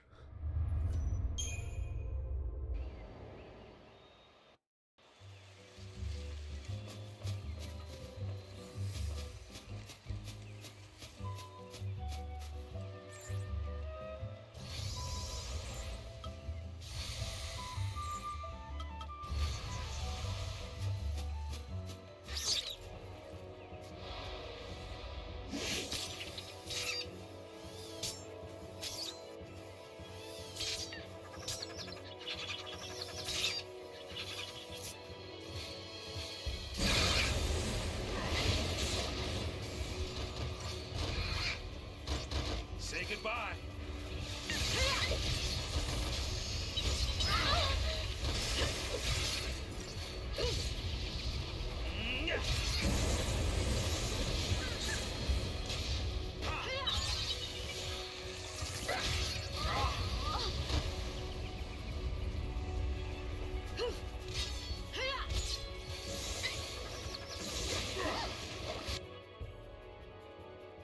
Okay, so these are the Vertilets.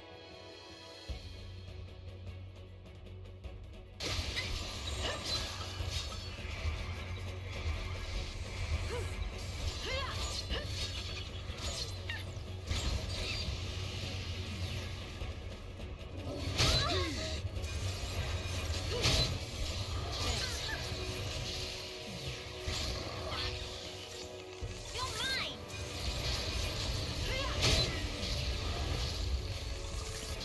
Go!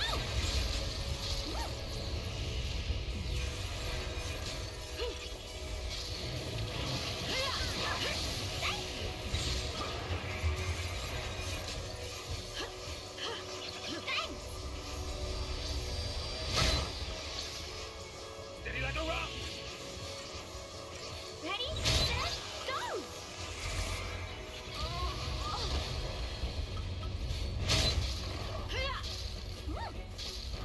This is gonna hurt.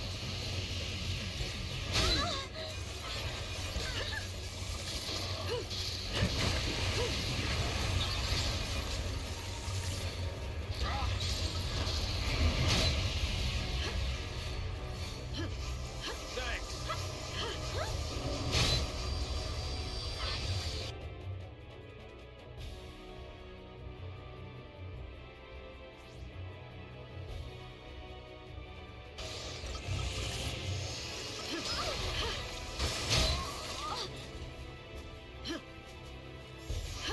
I just keep piling this on. This is just nuts. Techniques. Can we Libra the Vertilets, please? How do I hit them? Because they're immune to Earth. They absorb. Susceptible to fog.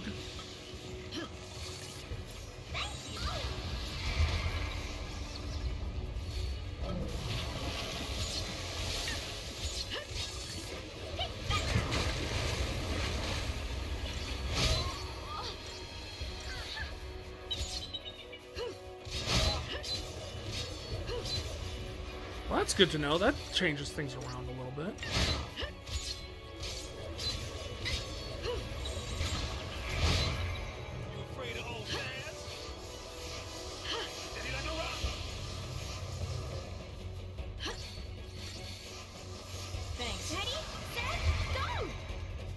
This Ugalu thing we can probably take out pretty easily now that we've gotten everything else out of the way.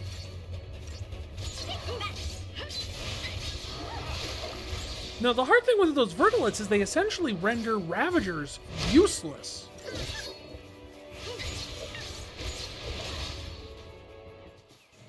So, like, the next plan was to have just, like, a 3 commando loadout that could take them out.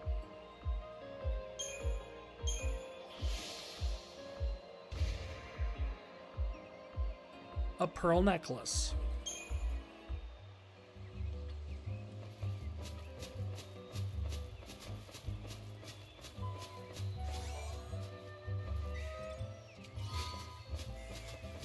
Hey, 2 nuggets of Millerite.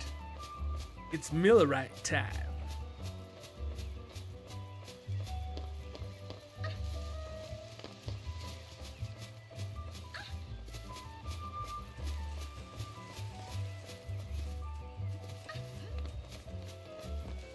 Do they even use that as a slogan anymore? I have no idea. I can't even recall the last time I saw a beer commercial. Oh, hi guys. Sorry, didn't mean to interrupt you guys trading cards or whatever you guys were doing.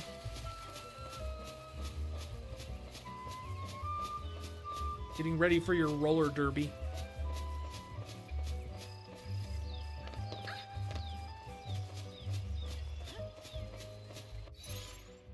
So, data log. Do I have a thing for... No. The Vanished Gods. Luminous lamented for creation spiraled into doom. Stout fashioned earth that future might take root. Sage turned mind's eye inward, seeking truth profound. Fool desired naught, and soon was made one with it. Maker forged fal'Cie, from fragments Maker's own. Maker forged man from traces once divine. See, that's where it gets kind of stumbly about, because it's like Maker forged man from once divine.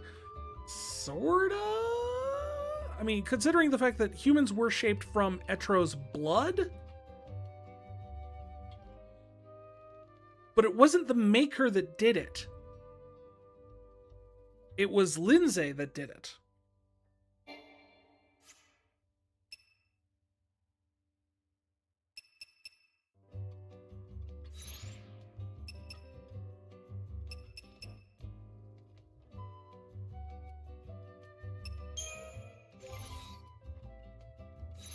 I was just seeing if we had, like, a thing that recorded...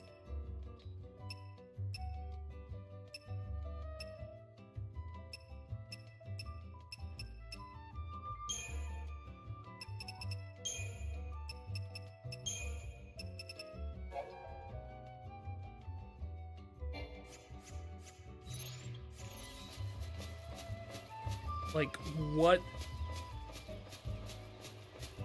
Seath stones I've done.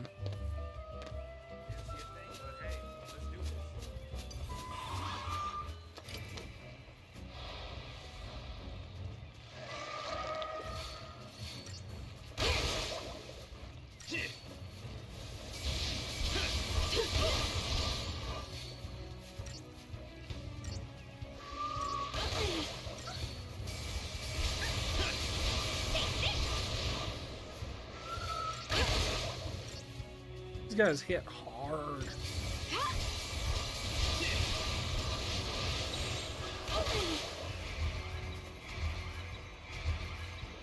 Wait, no. Right beside you. Wait, nothing. Get heal up here. I still insist these guys are tomatoes, not peppers. I mean, why would a pepper shoot water? I mean, you could ask the same thing, like, why would a tomato shoot water? But I think a tomato would shoot water is more likely than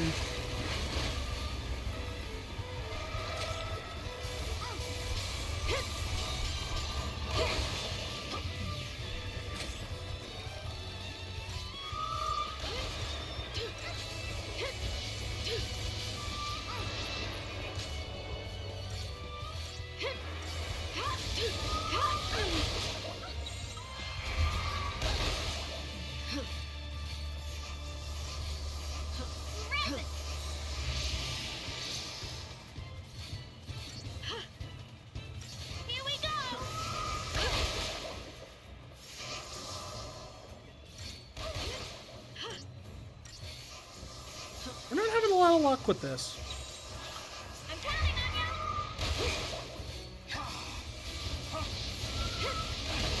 Take this. Thank you. Let's try this one.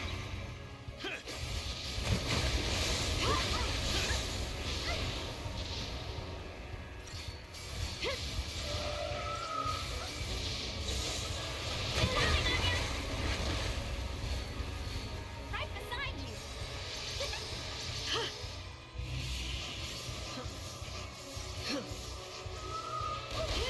Here we go.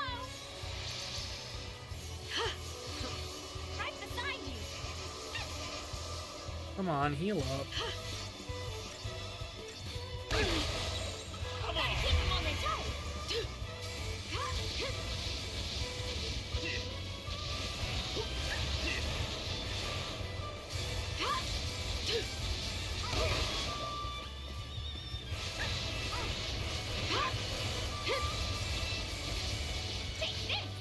It always drives me nuts when it takes me so long to get them up to their stagger that they're already Be gone ready for at the that next point. fight.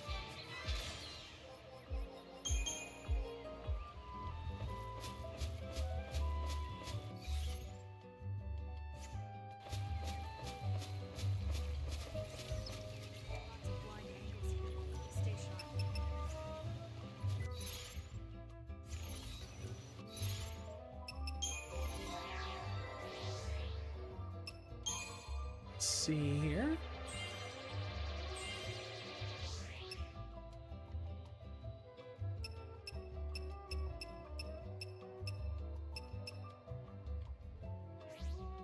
Someday.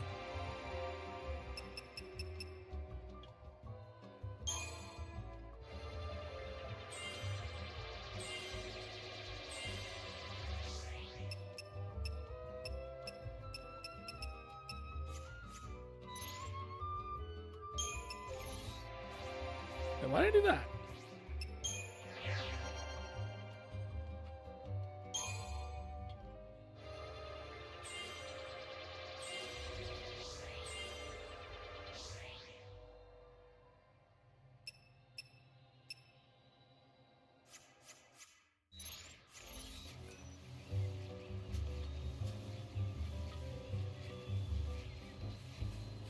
Alrighty, I think we're going to take a quick break here. Give everybody a chance to stretch their legs, everything like that. And I'll be back in just a few minutes. So you guys hang in there, okay?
Hey everybody, welcome back.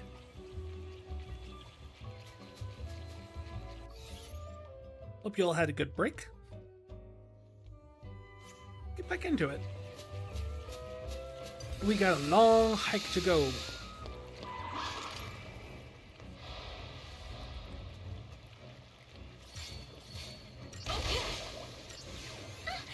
And more of these tomato dudes.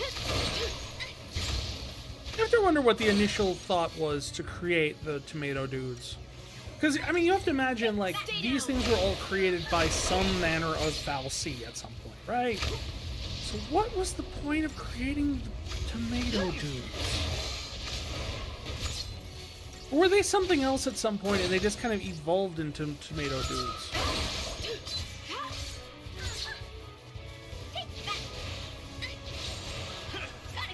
Like, long term, I know the fact that in the next game we're going to find out exactly, like, what some of the tomato dudes are capable of doing.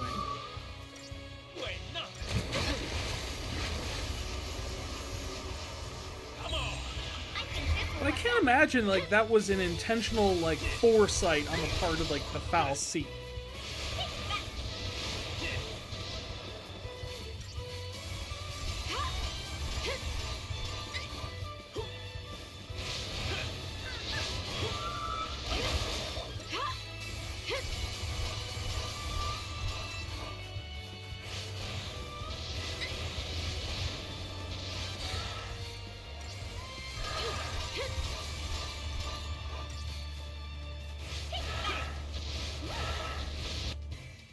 These guys actually... Oh, they're susceptible to de-shell. That's good to know.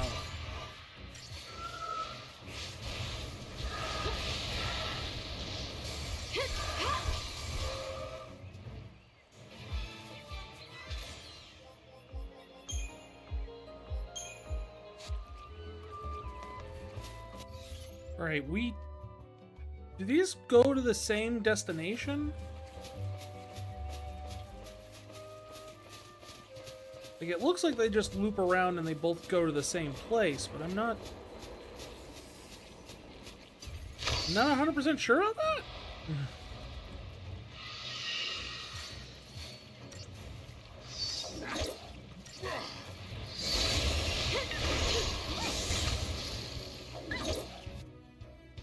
I was just curious what level. These guys are level 6. Once again, proving that levels don't make a lick of sense in this entire game. Triffids? Well, there's a deep hole.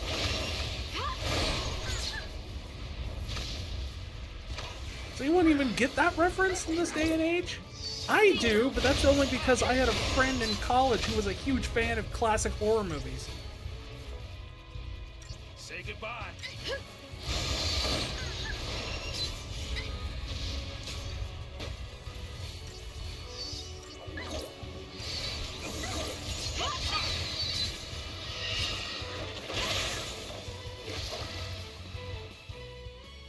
They absorb water, but they're weak to fire.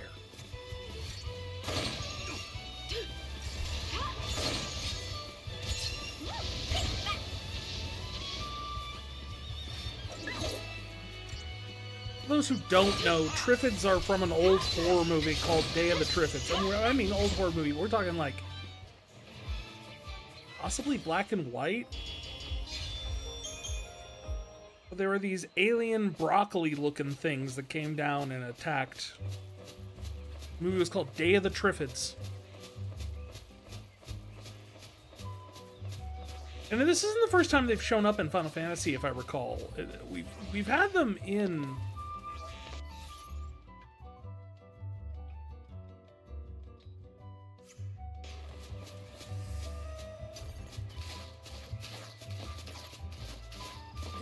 Why are you guys running away from me? Get back here! Cowards! Freaking rollerblading chickens?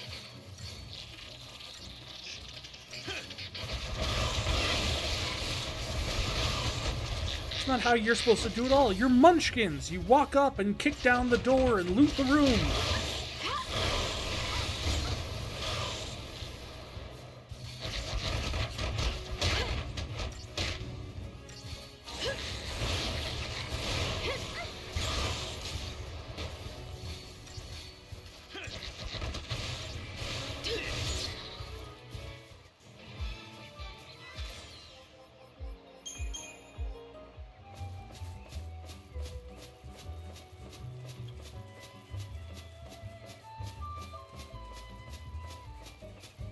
We haven't found any more seed stones to take jobs from as we've been going through. Whoa! Big Gobbo. The head Gobbo? It's got like a Tron disc on its head for some reason.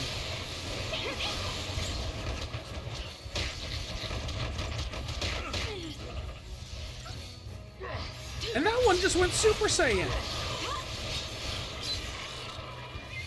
Well, it's nice. See, they've got Goblin Punch, which is the main indicator that they're from. Which is a shame that we don't have any sort of, like, Blue Mage equivalent in this game, which is admittedly kind of weird when you think about it.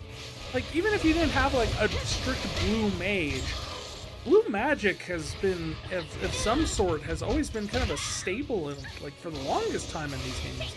And enemy skill, and... in 10, you had Lancet.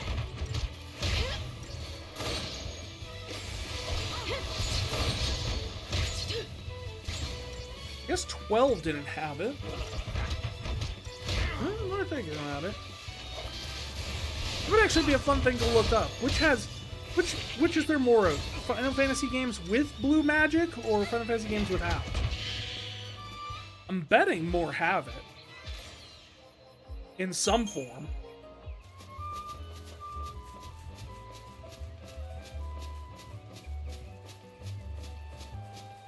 I always like playing as Vanille because she's like running through like this place full of dangerous monsters and beasts killing each other and everything. And she's just like, la la la la la la la la la. Look at this.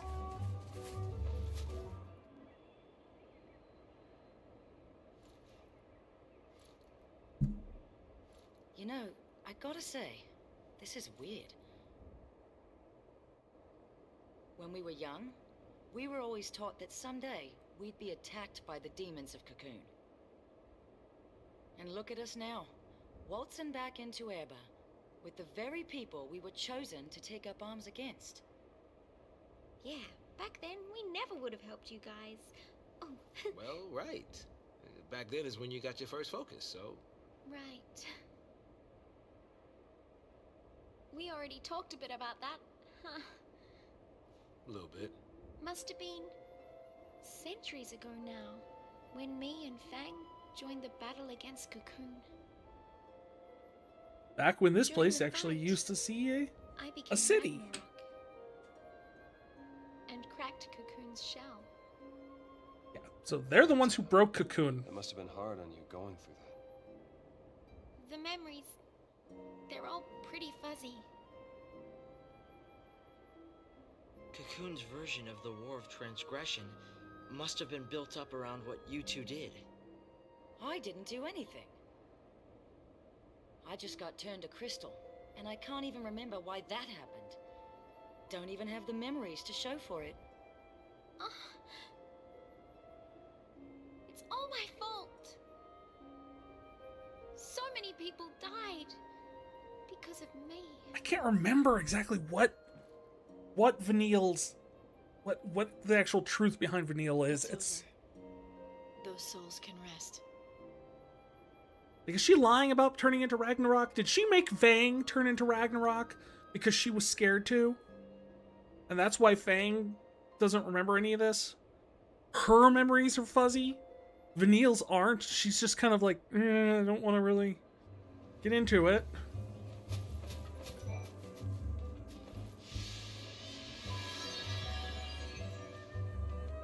The Munchkin Maestro.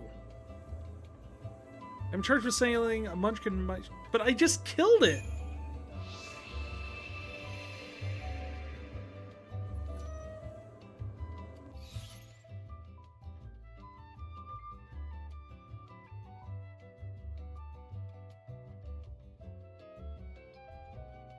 Wait, now you're telling me to go back this way.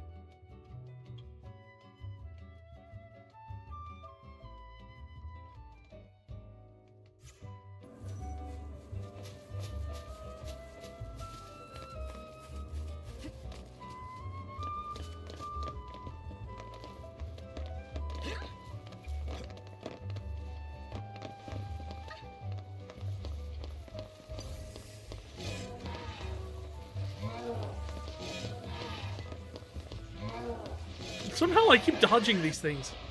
Well, they're Seath. So apparently, I'm guessing just by the presence of how many Seath are just sitting around this one area, is that back when this was a populated cityscape, like everyone here was turned into Lassie for some purpose or whatnot. Like maybe during the war? I don't know. Was there actually a war, or is that just... was it just Ragnarok attacking?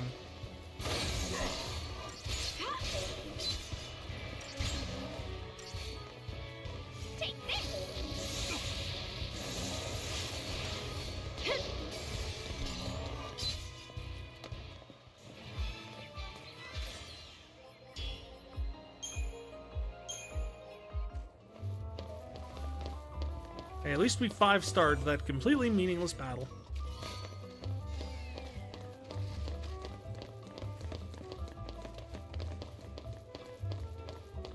Well, if we go kill the Munchkin Maestro, we will at least have a teleportation thing.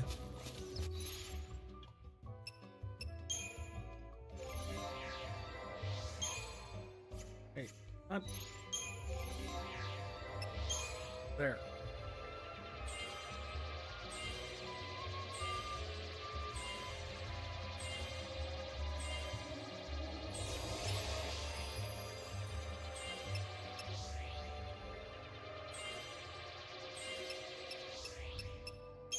I think it's weird that the Ravager tree has so many strength nodes when the Ravager doesn't use strength for anything. It's like they don't have any physical attacks.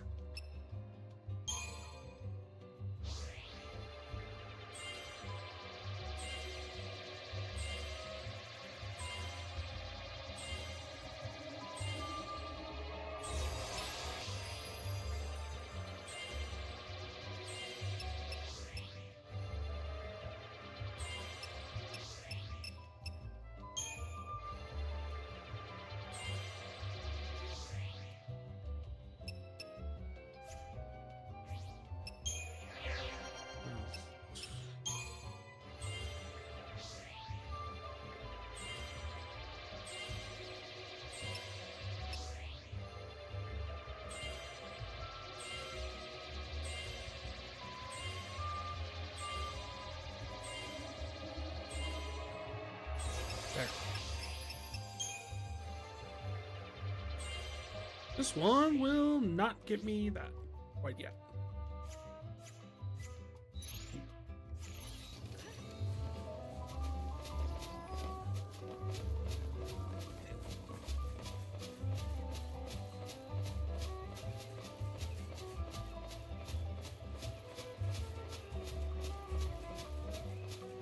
I like how this is essentially just a big tour of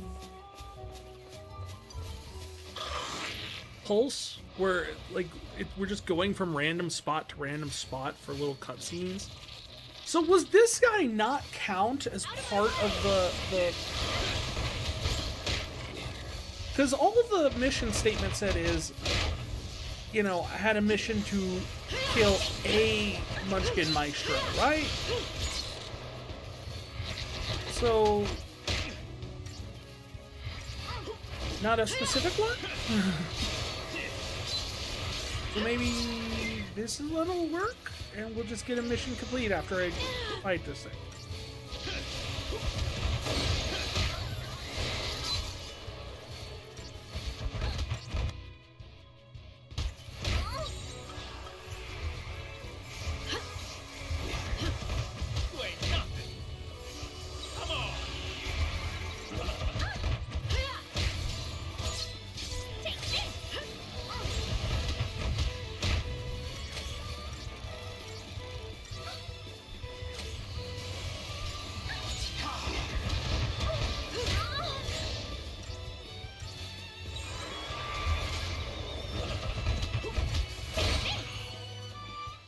Oh. I was getting ready to kick some major butt, but okay, it's dead already.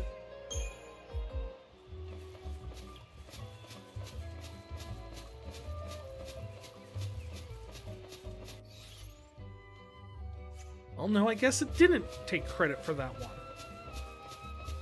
I guess it does have to be the specific one for some reason.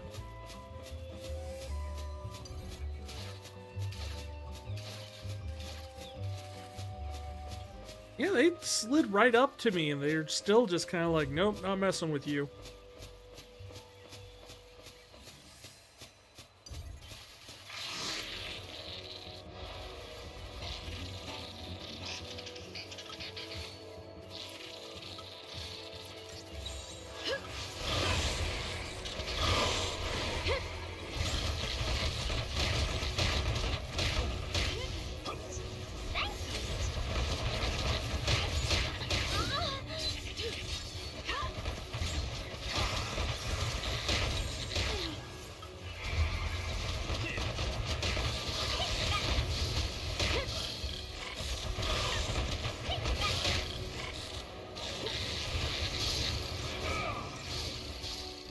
These guys go down pretty quick when we do this.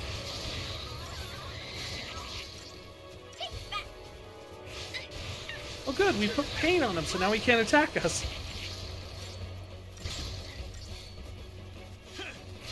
I appreciate it when I can actually use those debuffs on the enemies.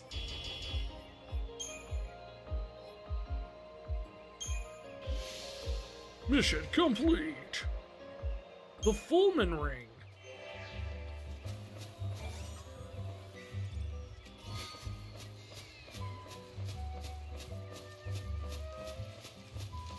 La la la la la. What's this, Goblin Row or something? Look at all these dudes. Almost every fight in this area has been... Oh hey, we're back here now.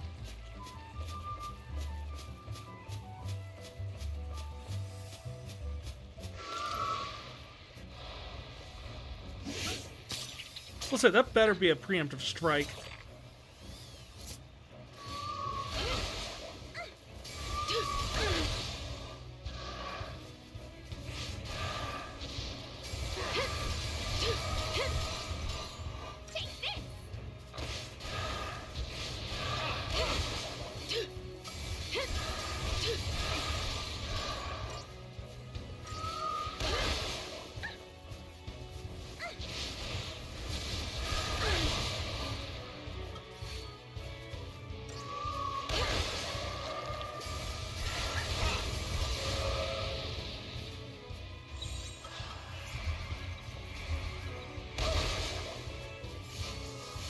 What would you say your favorite character in this game is so far? There's a lot of characters that, honestly, that's one of the things I always got. Like, I remember seeing people talk about how the characters in this game are so boring. Are you kidding me? they're such a lively, interesting bunch. You have chronic liar Vanille, who is constantly just like lying through her teeth in order to as a defense mechanism.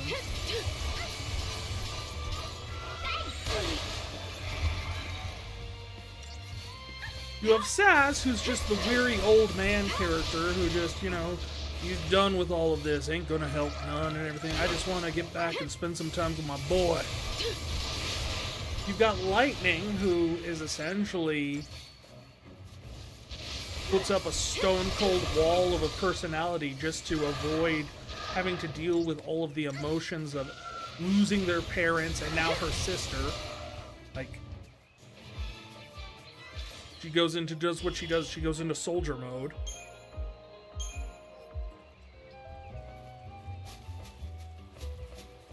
You have Snow, who has his whole, like,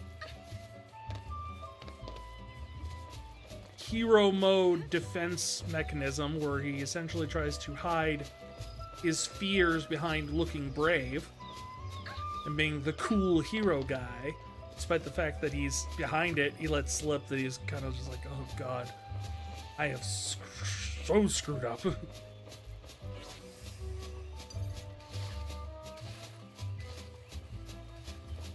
You have Hope, who has to deal with the fact that, you know, this whole quest for revenge and... Oh, we found the next scene. You gotta be ready to drop by now. Don't overdo it. I won't. I know my limits, unlike some people. Ooh, burn! Oh, whoa. Now who's the tough guy?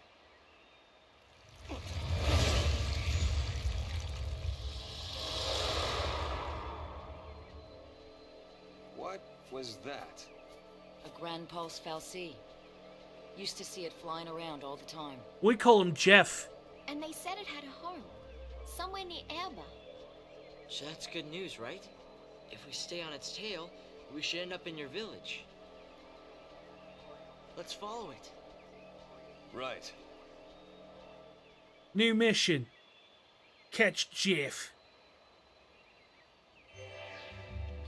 I just like the fact that they have Australian accents. Just because of the fact that it's like, where do they come from? They come from Pulse. Pulse is full of dangerous monsters and beasts and all sorts of things. Everything here wants to kill you.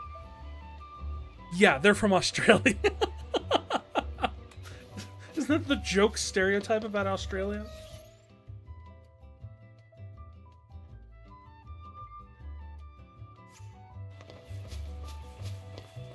Like how we go all the way down here, and now we have to come all the way back.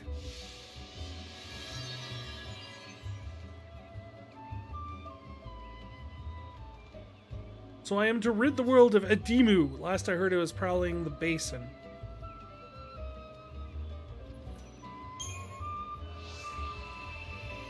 Sure. I don't know where that is.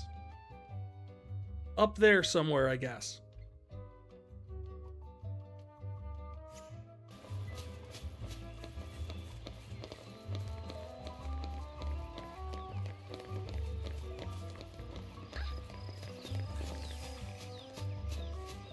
Tomato. Tomato. Oh, you caught me midair!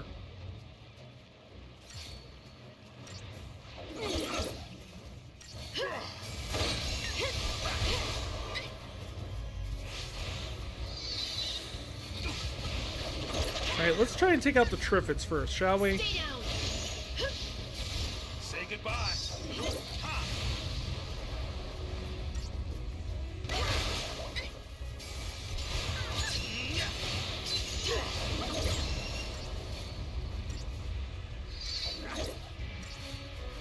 Say goodbye.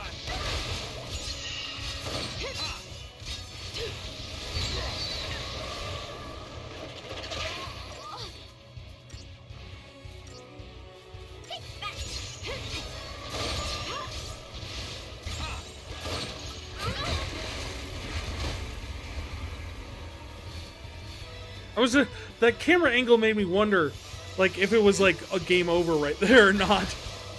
Based off of like, was that enough to knock Vanille out? You've done it now! But no, it's just a weird quirk of the camera that happens when you get...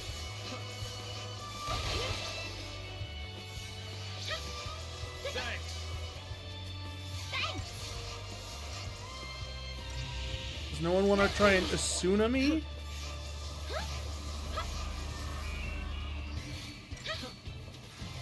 Thank you.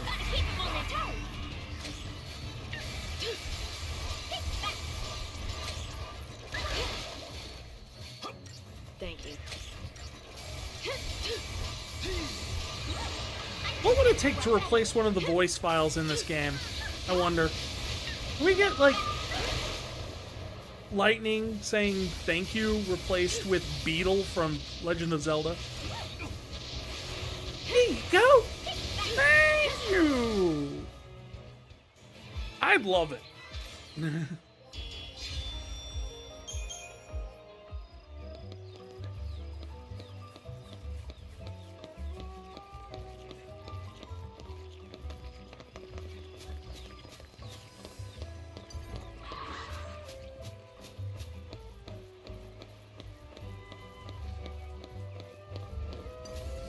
Gotta face the mighty Svarog. Or just run past it, I guess. Do that too.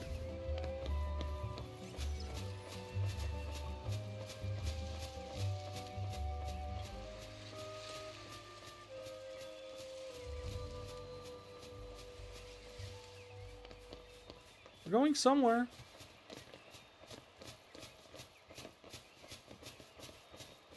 Pretty sure we're going back the exact way we came, but...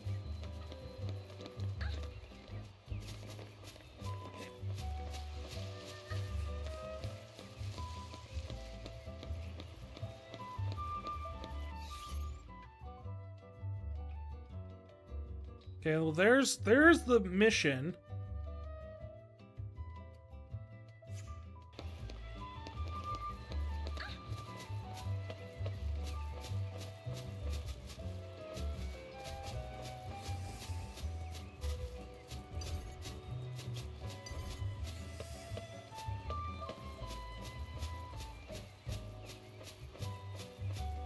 What do we think? One of these plants are going to turn into a monster? Yeah, it's going to turn into a Trifid.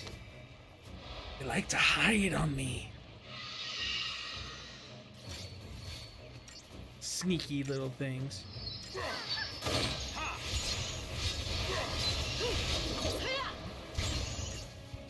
You can learn a lot of things from the flowers, especially in the month of June.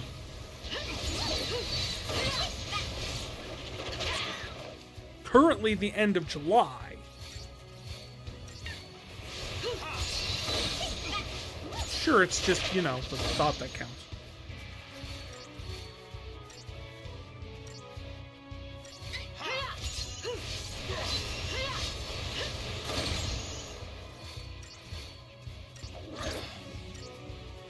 Lightning, how do you have, like, all the debuffs?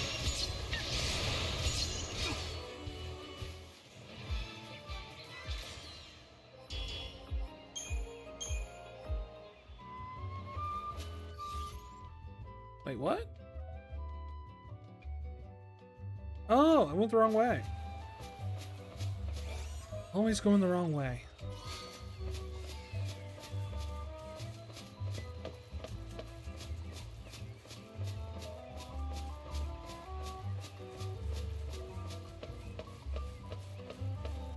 It's down this way.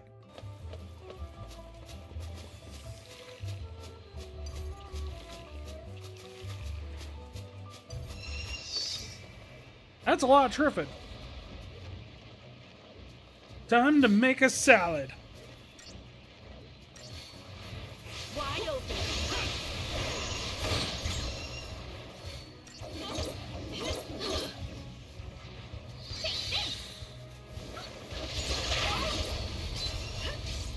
Honestly, if I would say that if there's any character in this game that would come close to being, like, quote-unquote boring, it's probably Fang.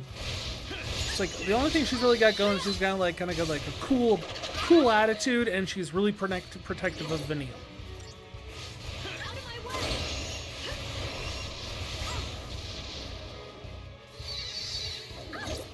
But there's not, like, at least so far, there's not like a lot of depth to her. Wide open. So I'm constantly just wondering if we're going to find out there's something else. How about some of this?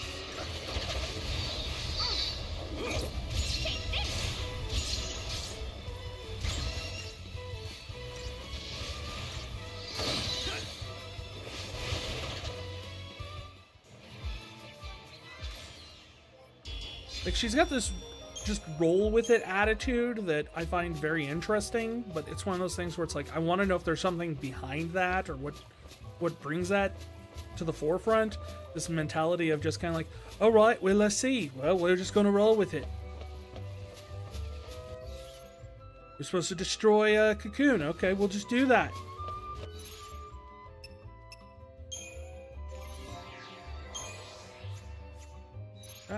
No, not that. No. Okay, there.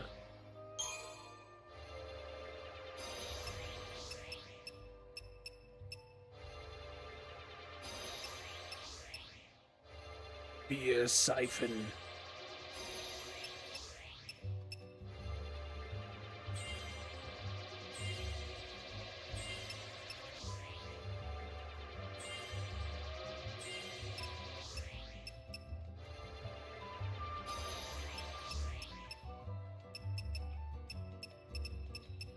Right, I think that's it on the Ravager tree, right? And Saboteur. So should we put her down for another tree, maybe? Start her on Synergist?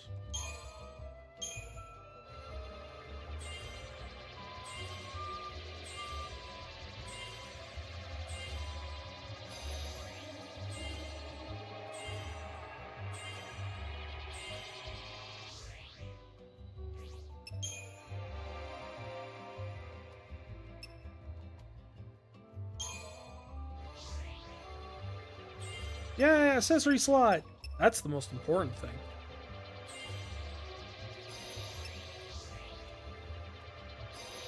Flame Strike and Frost Strike.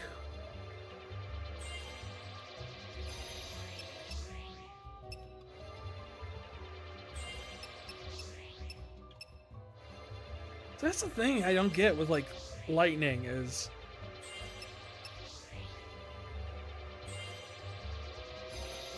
We're like going into her top tier area here, right? This is the big layer that has all the cool big abilities and all the different nodes and everything like that, leading into the kind of like the end game levels or areas of the game. And she's just getting her raw abilities. Pretty sure if we do this, we'll find she gets Cura here. Whereas, like, at the same point, other healers are getting Curasa and Curaja. Yeah, there, Cura.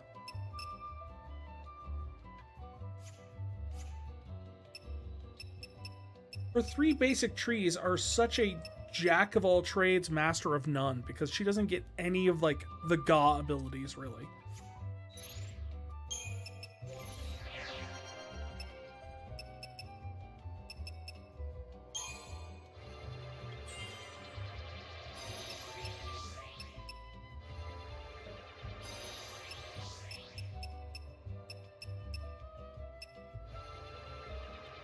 Like, he gets the Ga abilities.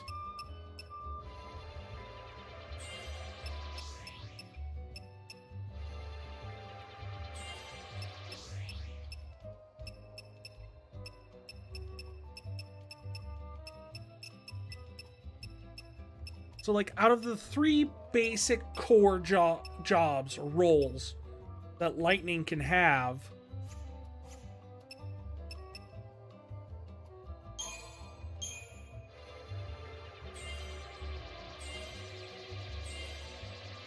the only one she ever gets, like, top tier abilities out of is Commando.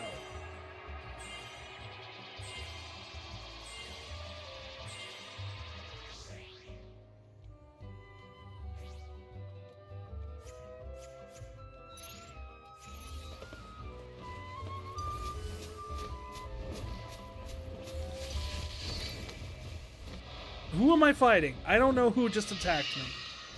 There was a number of different creatures in the area. I don't know which ones. I guess we got Triffids and Svarog.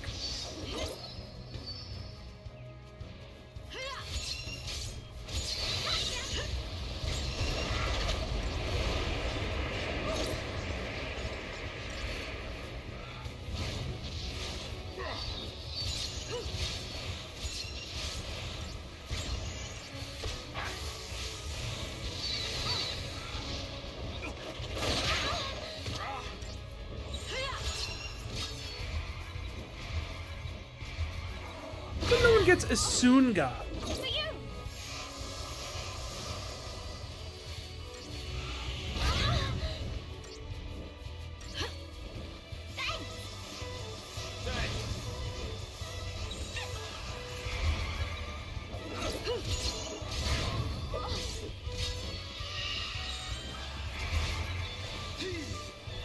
Come on, Mr. Svarog.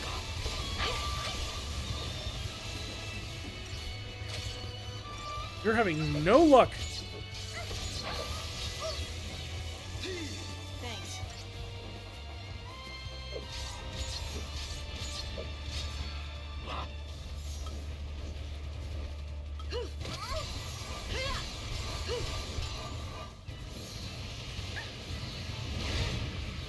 I'm counting on you.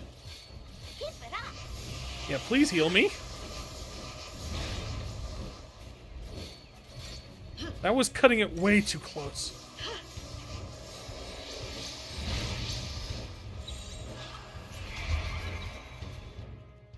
Are you just immune to most things, or just really resistant? Capable of inflicting curse.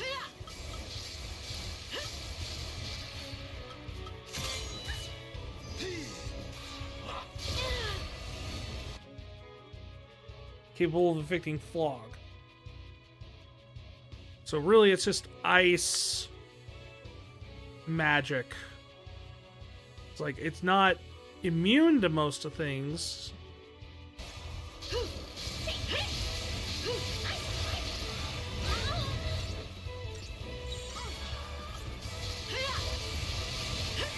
There, we got Imperil. Imperil does extra damage from elemental types, so if they already have like a weakness to ice or something, it's exactly what you need.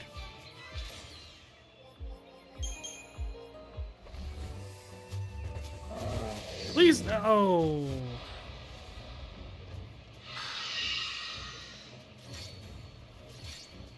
No, just not my day, really.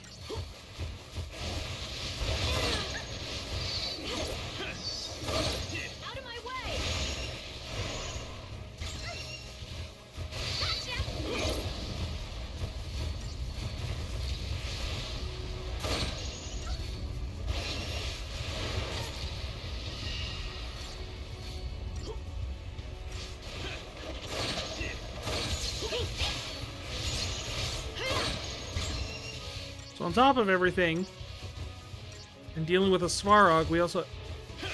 The heck is up with this thing's head? No. Seriously. Where is it? What is on top of its head? It's not even a horn. It, like, goes from its spine outward.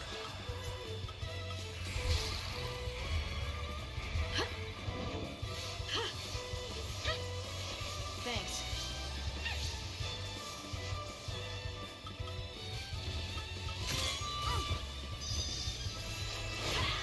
You ain't nothing.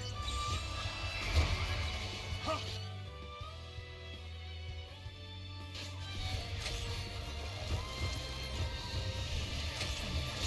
Throw as many debuffs as we can on it.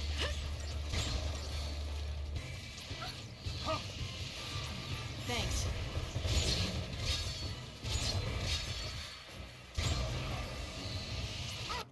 Might be immune to everything. It might be immune to things. No, it's not immune to Imperil.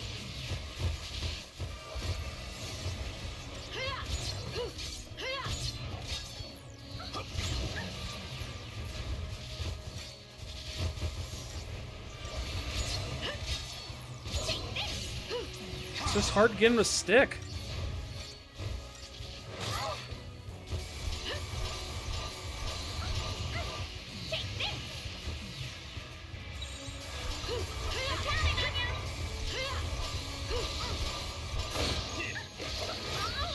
Ah!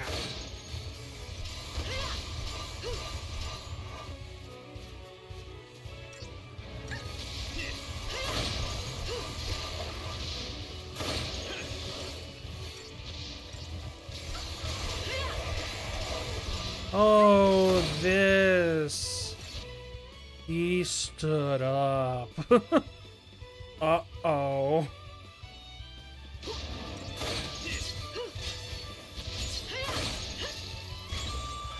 Gotta keep them on their toes. Here we go.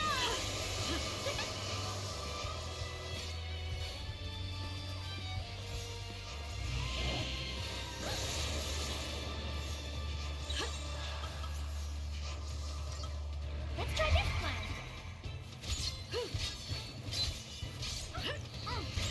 Is he more susceptible to things in this form? I don't know.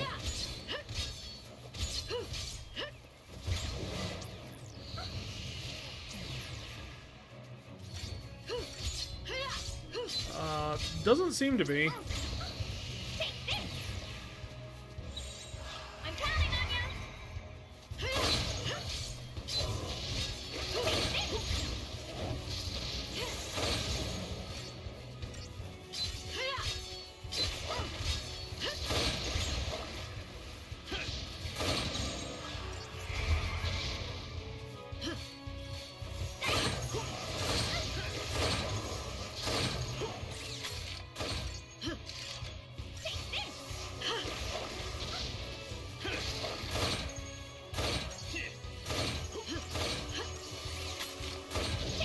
I'm just wondering, because I'm terrified of him dropping a meteor. The old man. Okay, he didn't. I'm terrified of Behemoth Kings always dropping giant meteors right at the end of fights. Hey, is no one else gonna jump me at this point? I just need to get down this little alley here.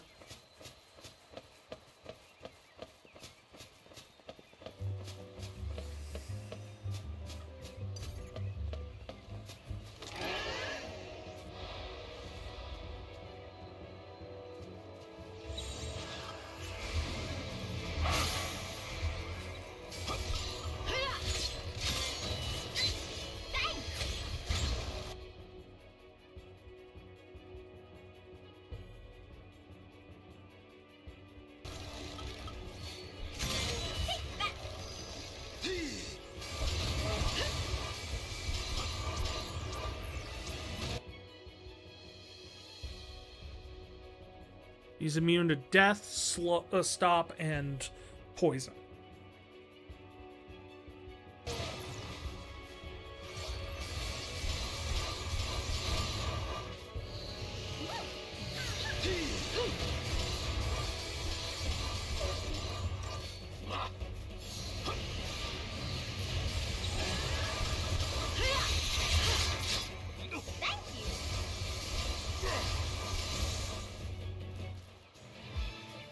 Well, that wasn't that hard.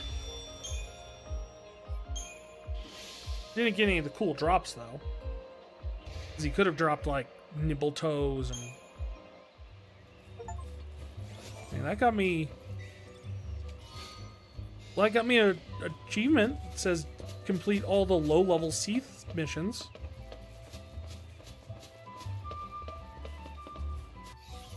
So apparently that was all the low-level Seath missions.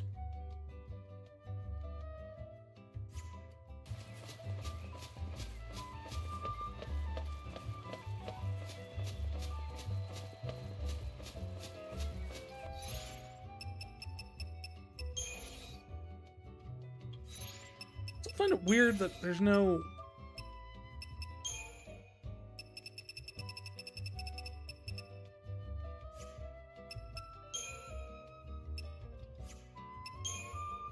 way to see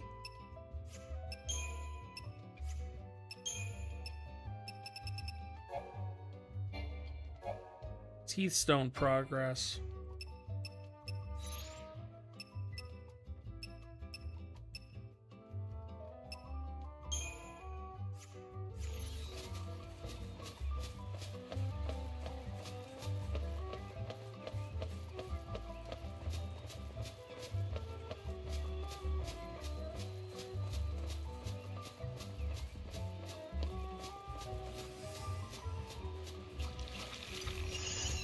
No, I don't want to deal with you guys.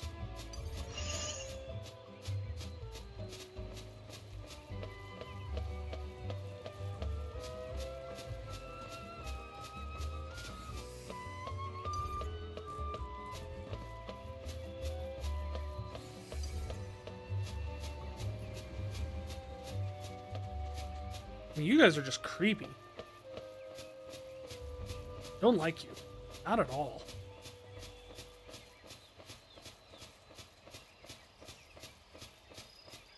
Why'd the music stop? Okay.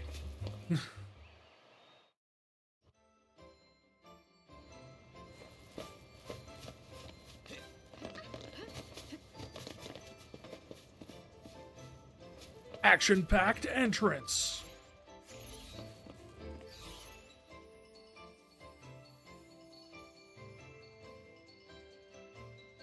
Okay, well, if I had known that, I would have taken the teleportation stone.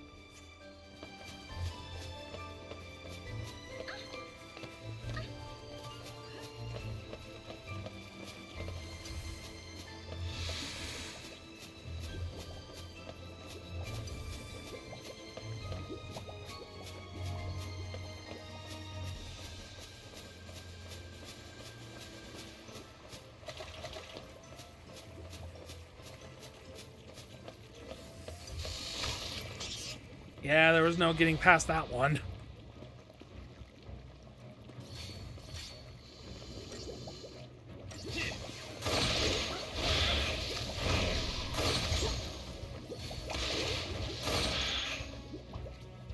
Big Gauss spell coming in.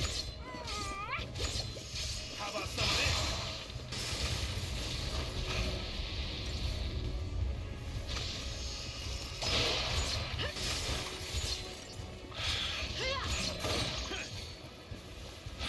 I gotta appreciate just how good it feels to cast the high-end spells in this game. Like, it's not just a flashier animation. It's like the camera angles change on you and focus on your character when they cast them. And the explosion and the... sends enemies flying.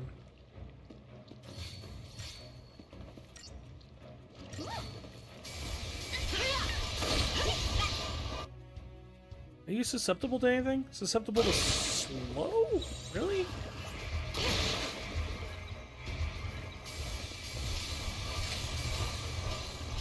I don't think I know slow.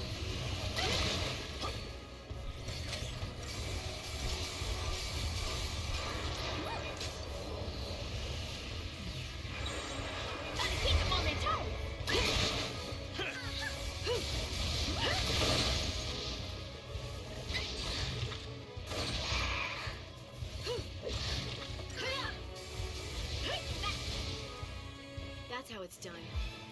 Lightning might know slow once I get her. That might be hoping for too much for lightning, though.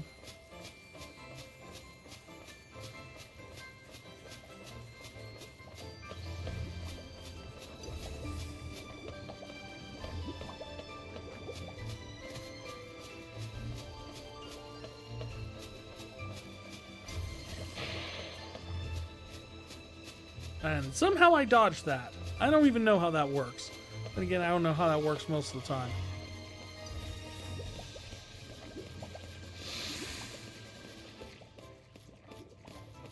Like how the hitboxes work when you're trying to dodge attacks or combat.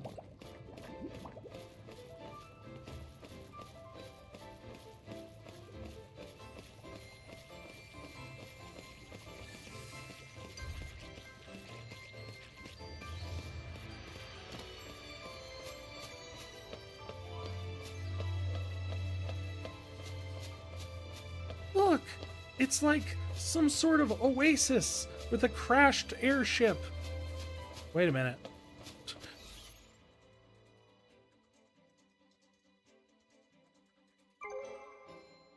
Oh, here you go.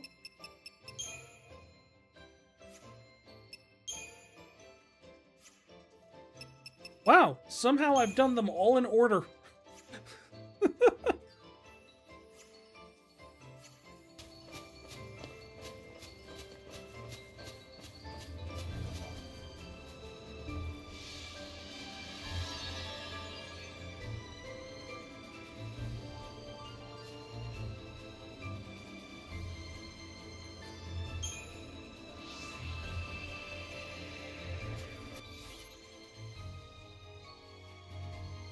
No, I gotta go all the way back there to do it? Maybe I'll do it on the way back.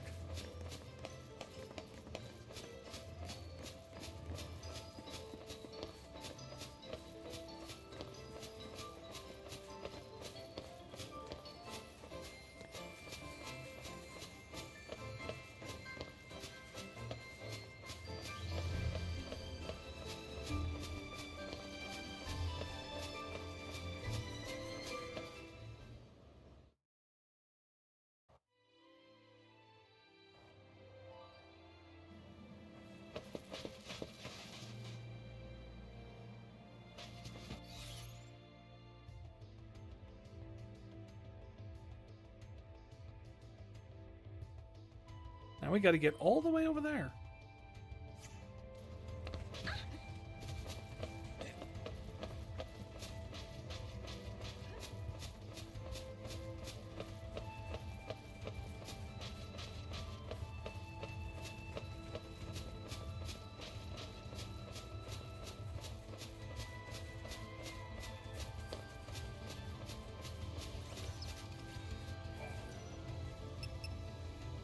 We're in it for the long haul, folks.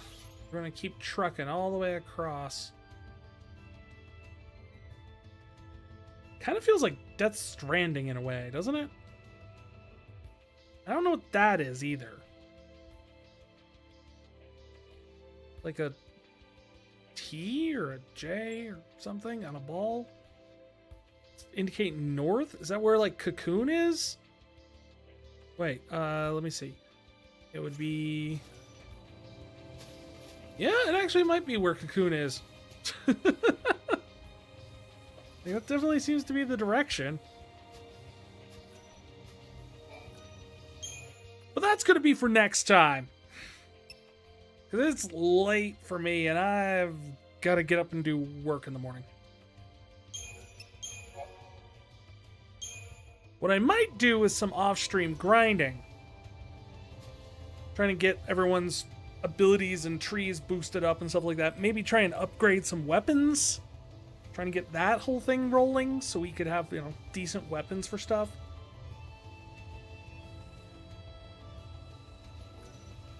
We'll find out. Anyway.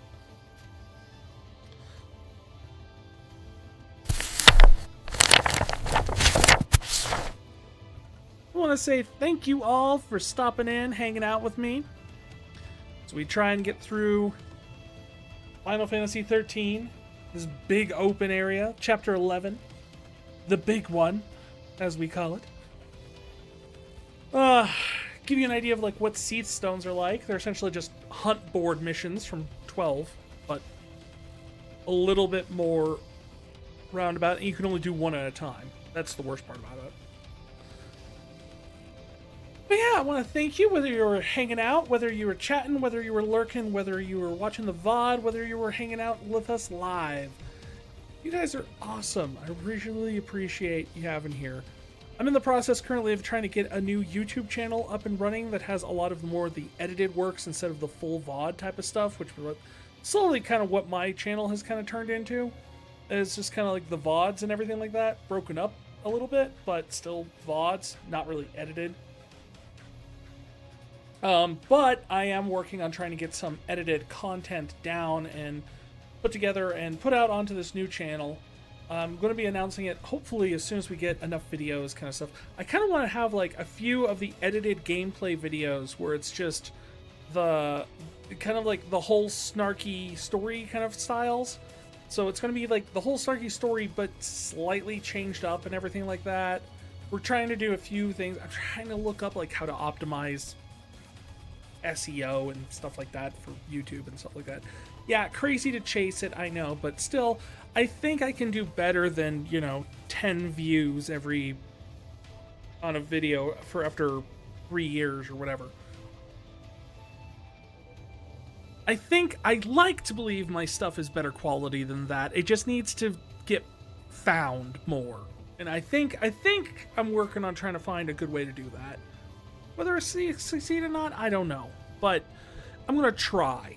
Because I'm not going to be devastated. I'm not going to just like completely throw my hands in the air if it doesn't work out. If it doesn't work out, it doesn't work out. But nothing is gained by not trying. That being said, we will be trying to win the Final Fantasy V race. Again, I don't know if that's going to happen. Apparently, one of our fellow racers, Vicky, is a pro when it comes to Final Fantasy V. So, chances are I might be going for that silver medal. Really? Entirely possible. Of course, it also depends on what jobs we end up getting. It's completely random, and all three of us are going to have a different assortment of jobs by the end of it. So, who knows?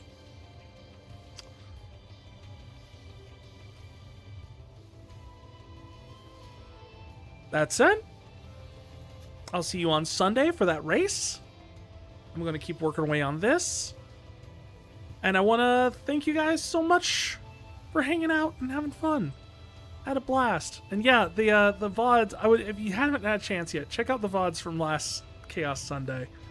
Worth it just for 12 bananas.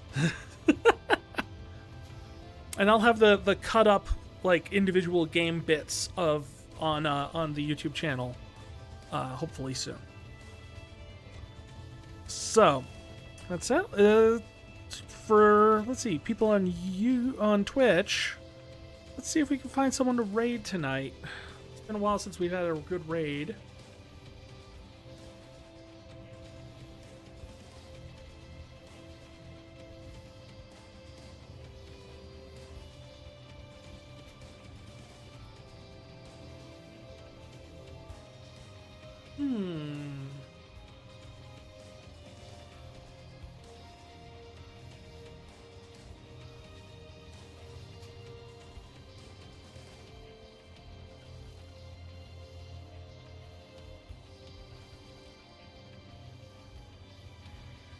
Ooh, Elian is doing a blind playthrough of Cyberpunk 2077. That should be fun. Let's go pay them a visit.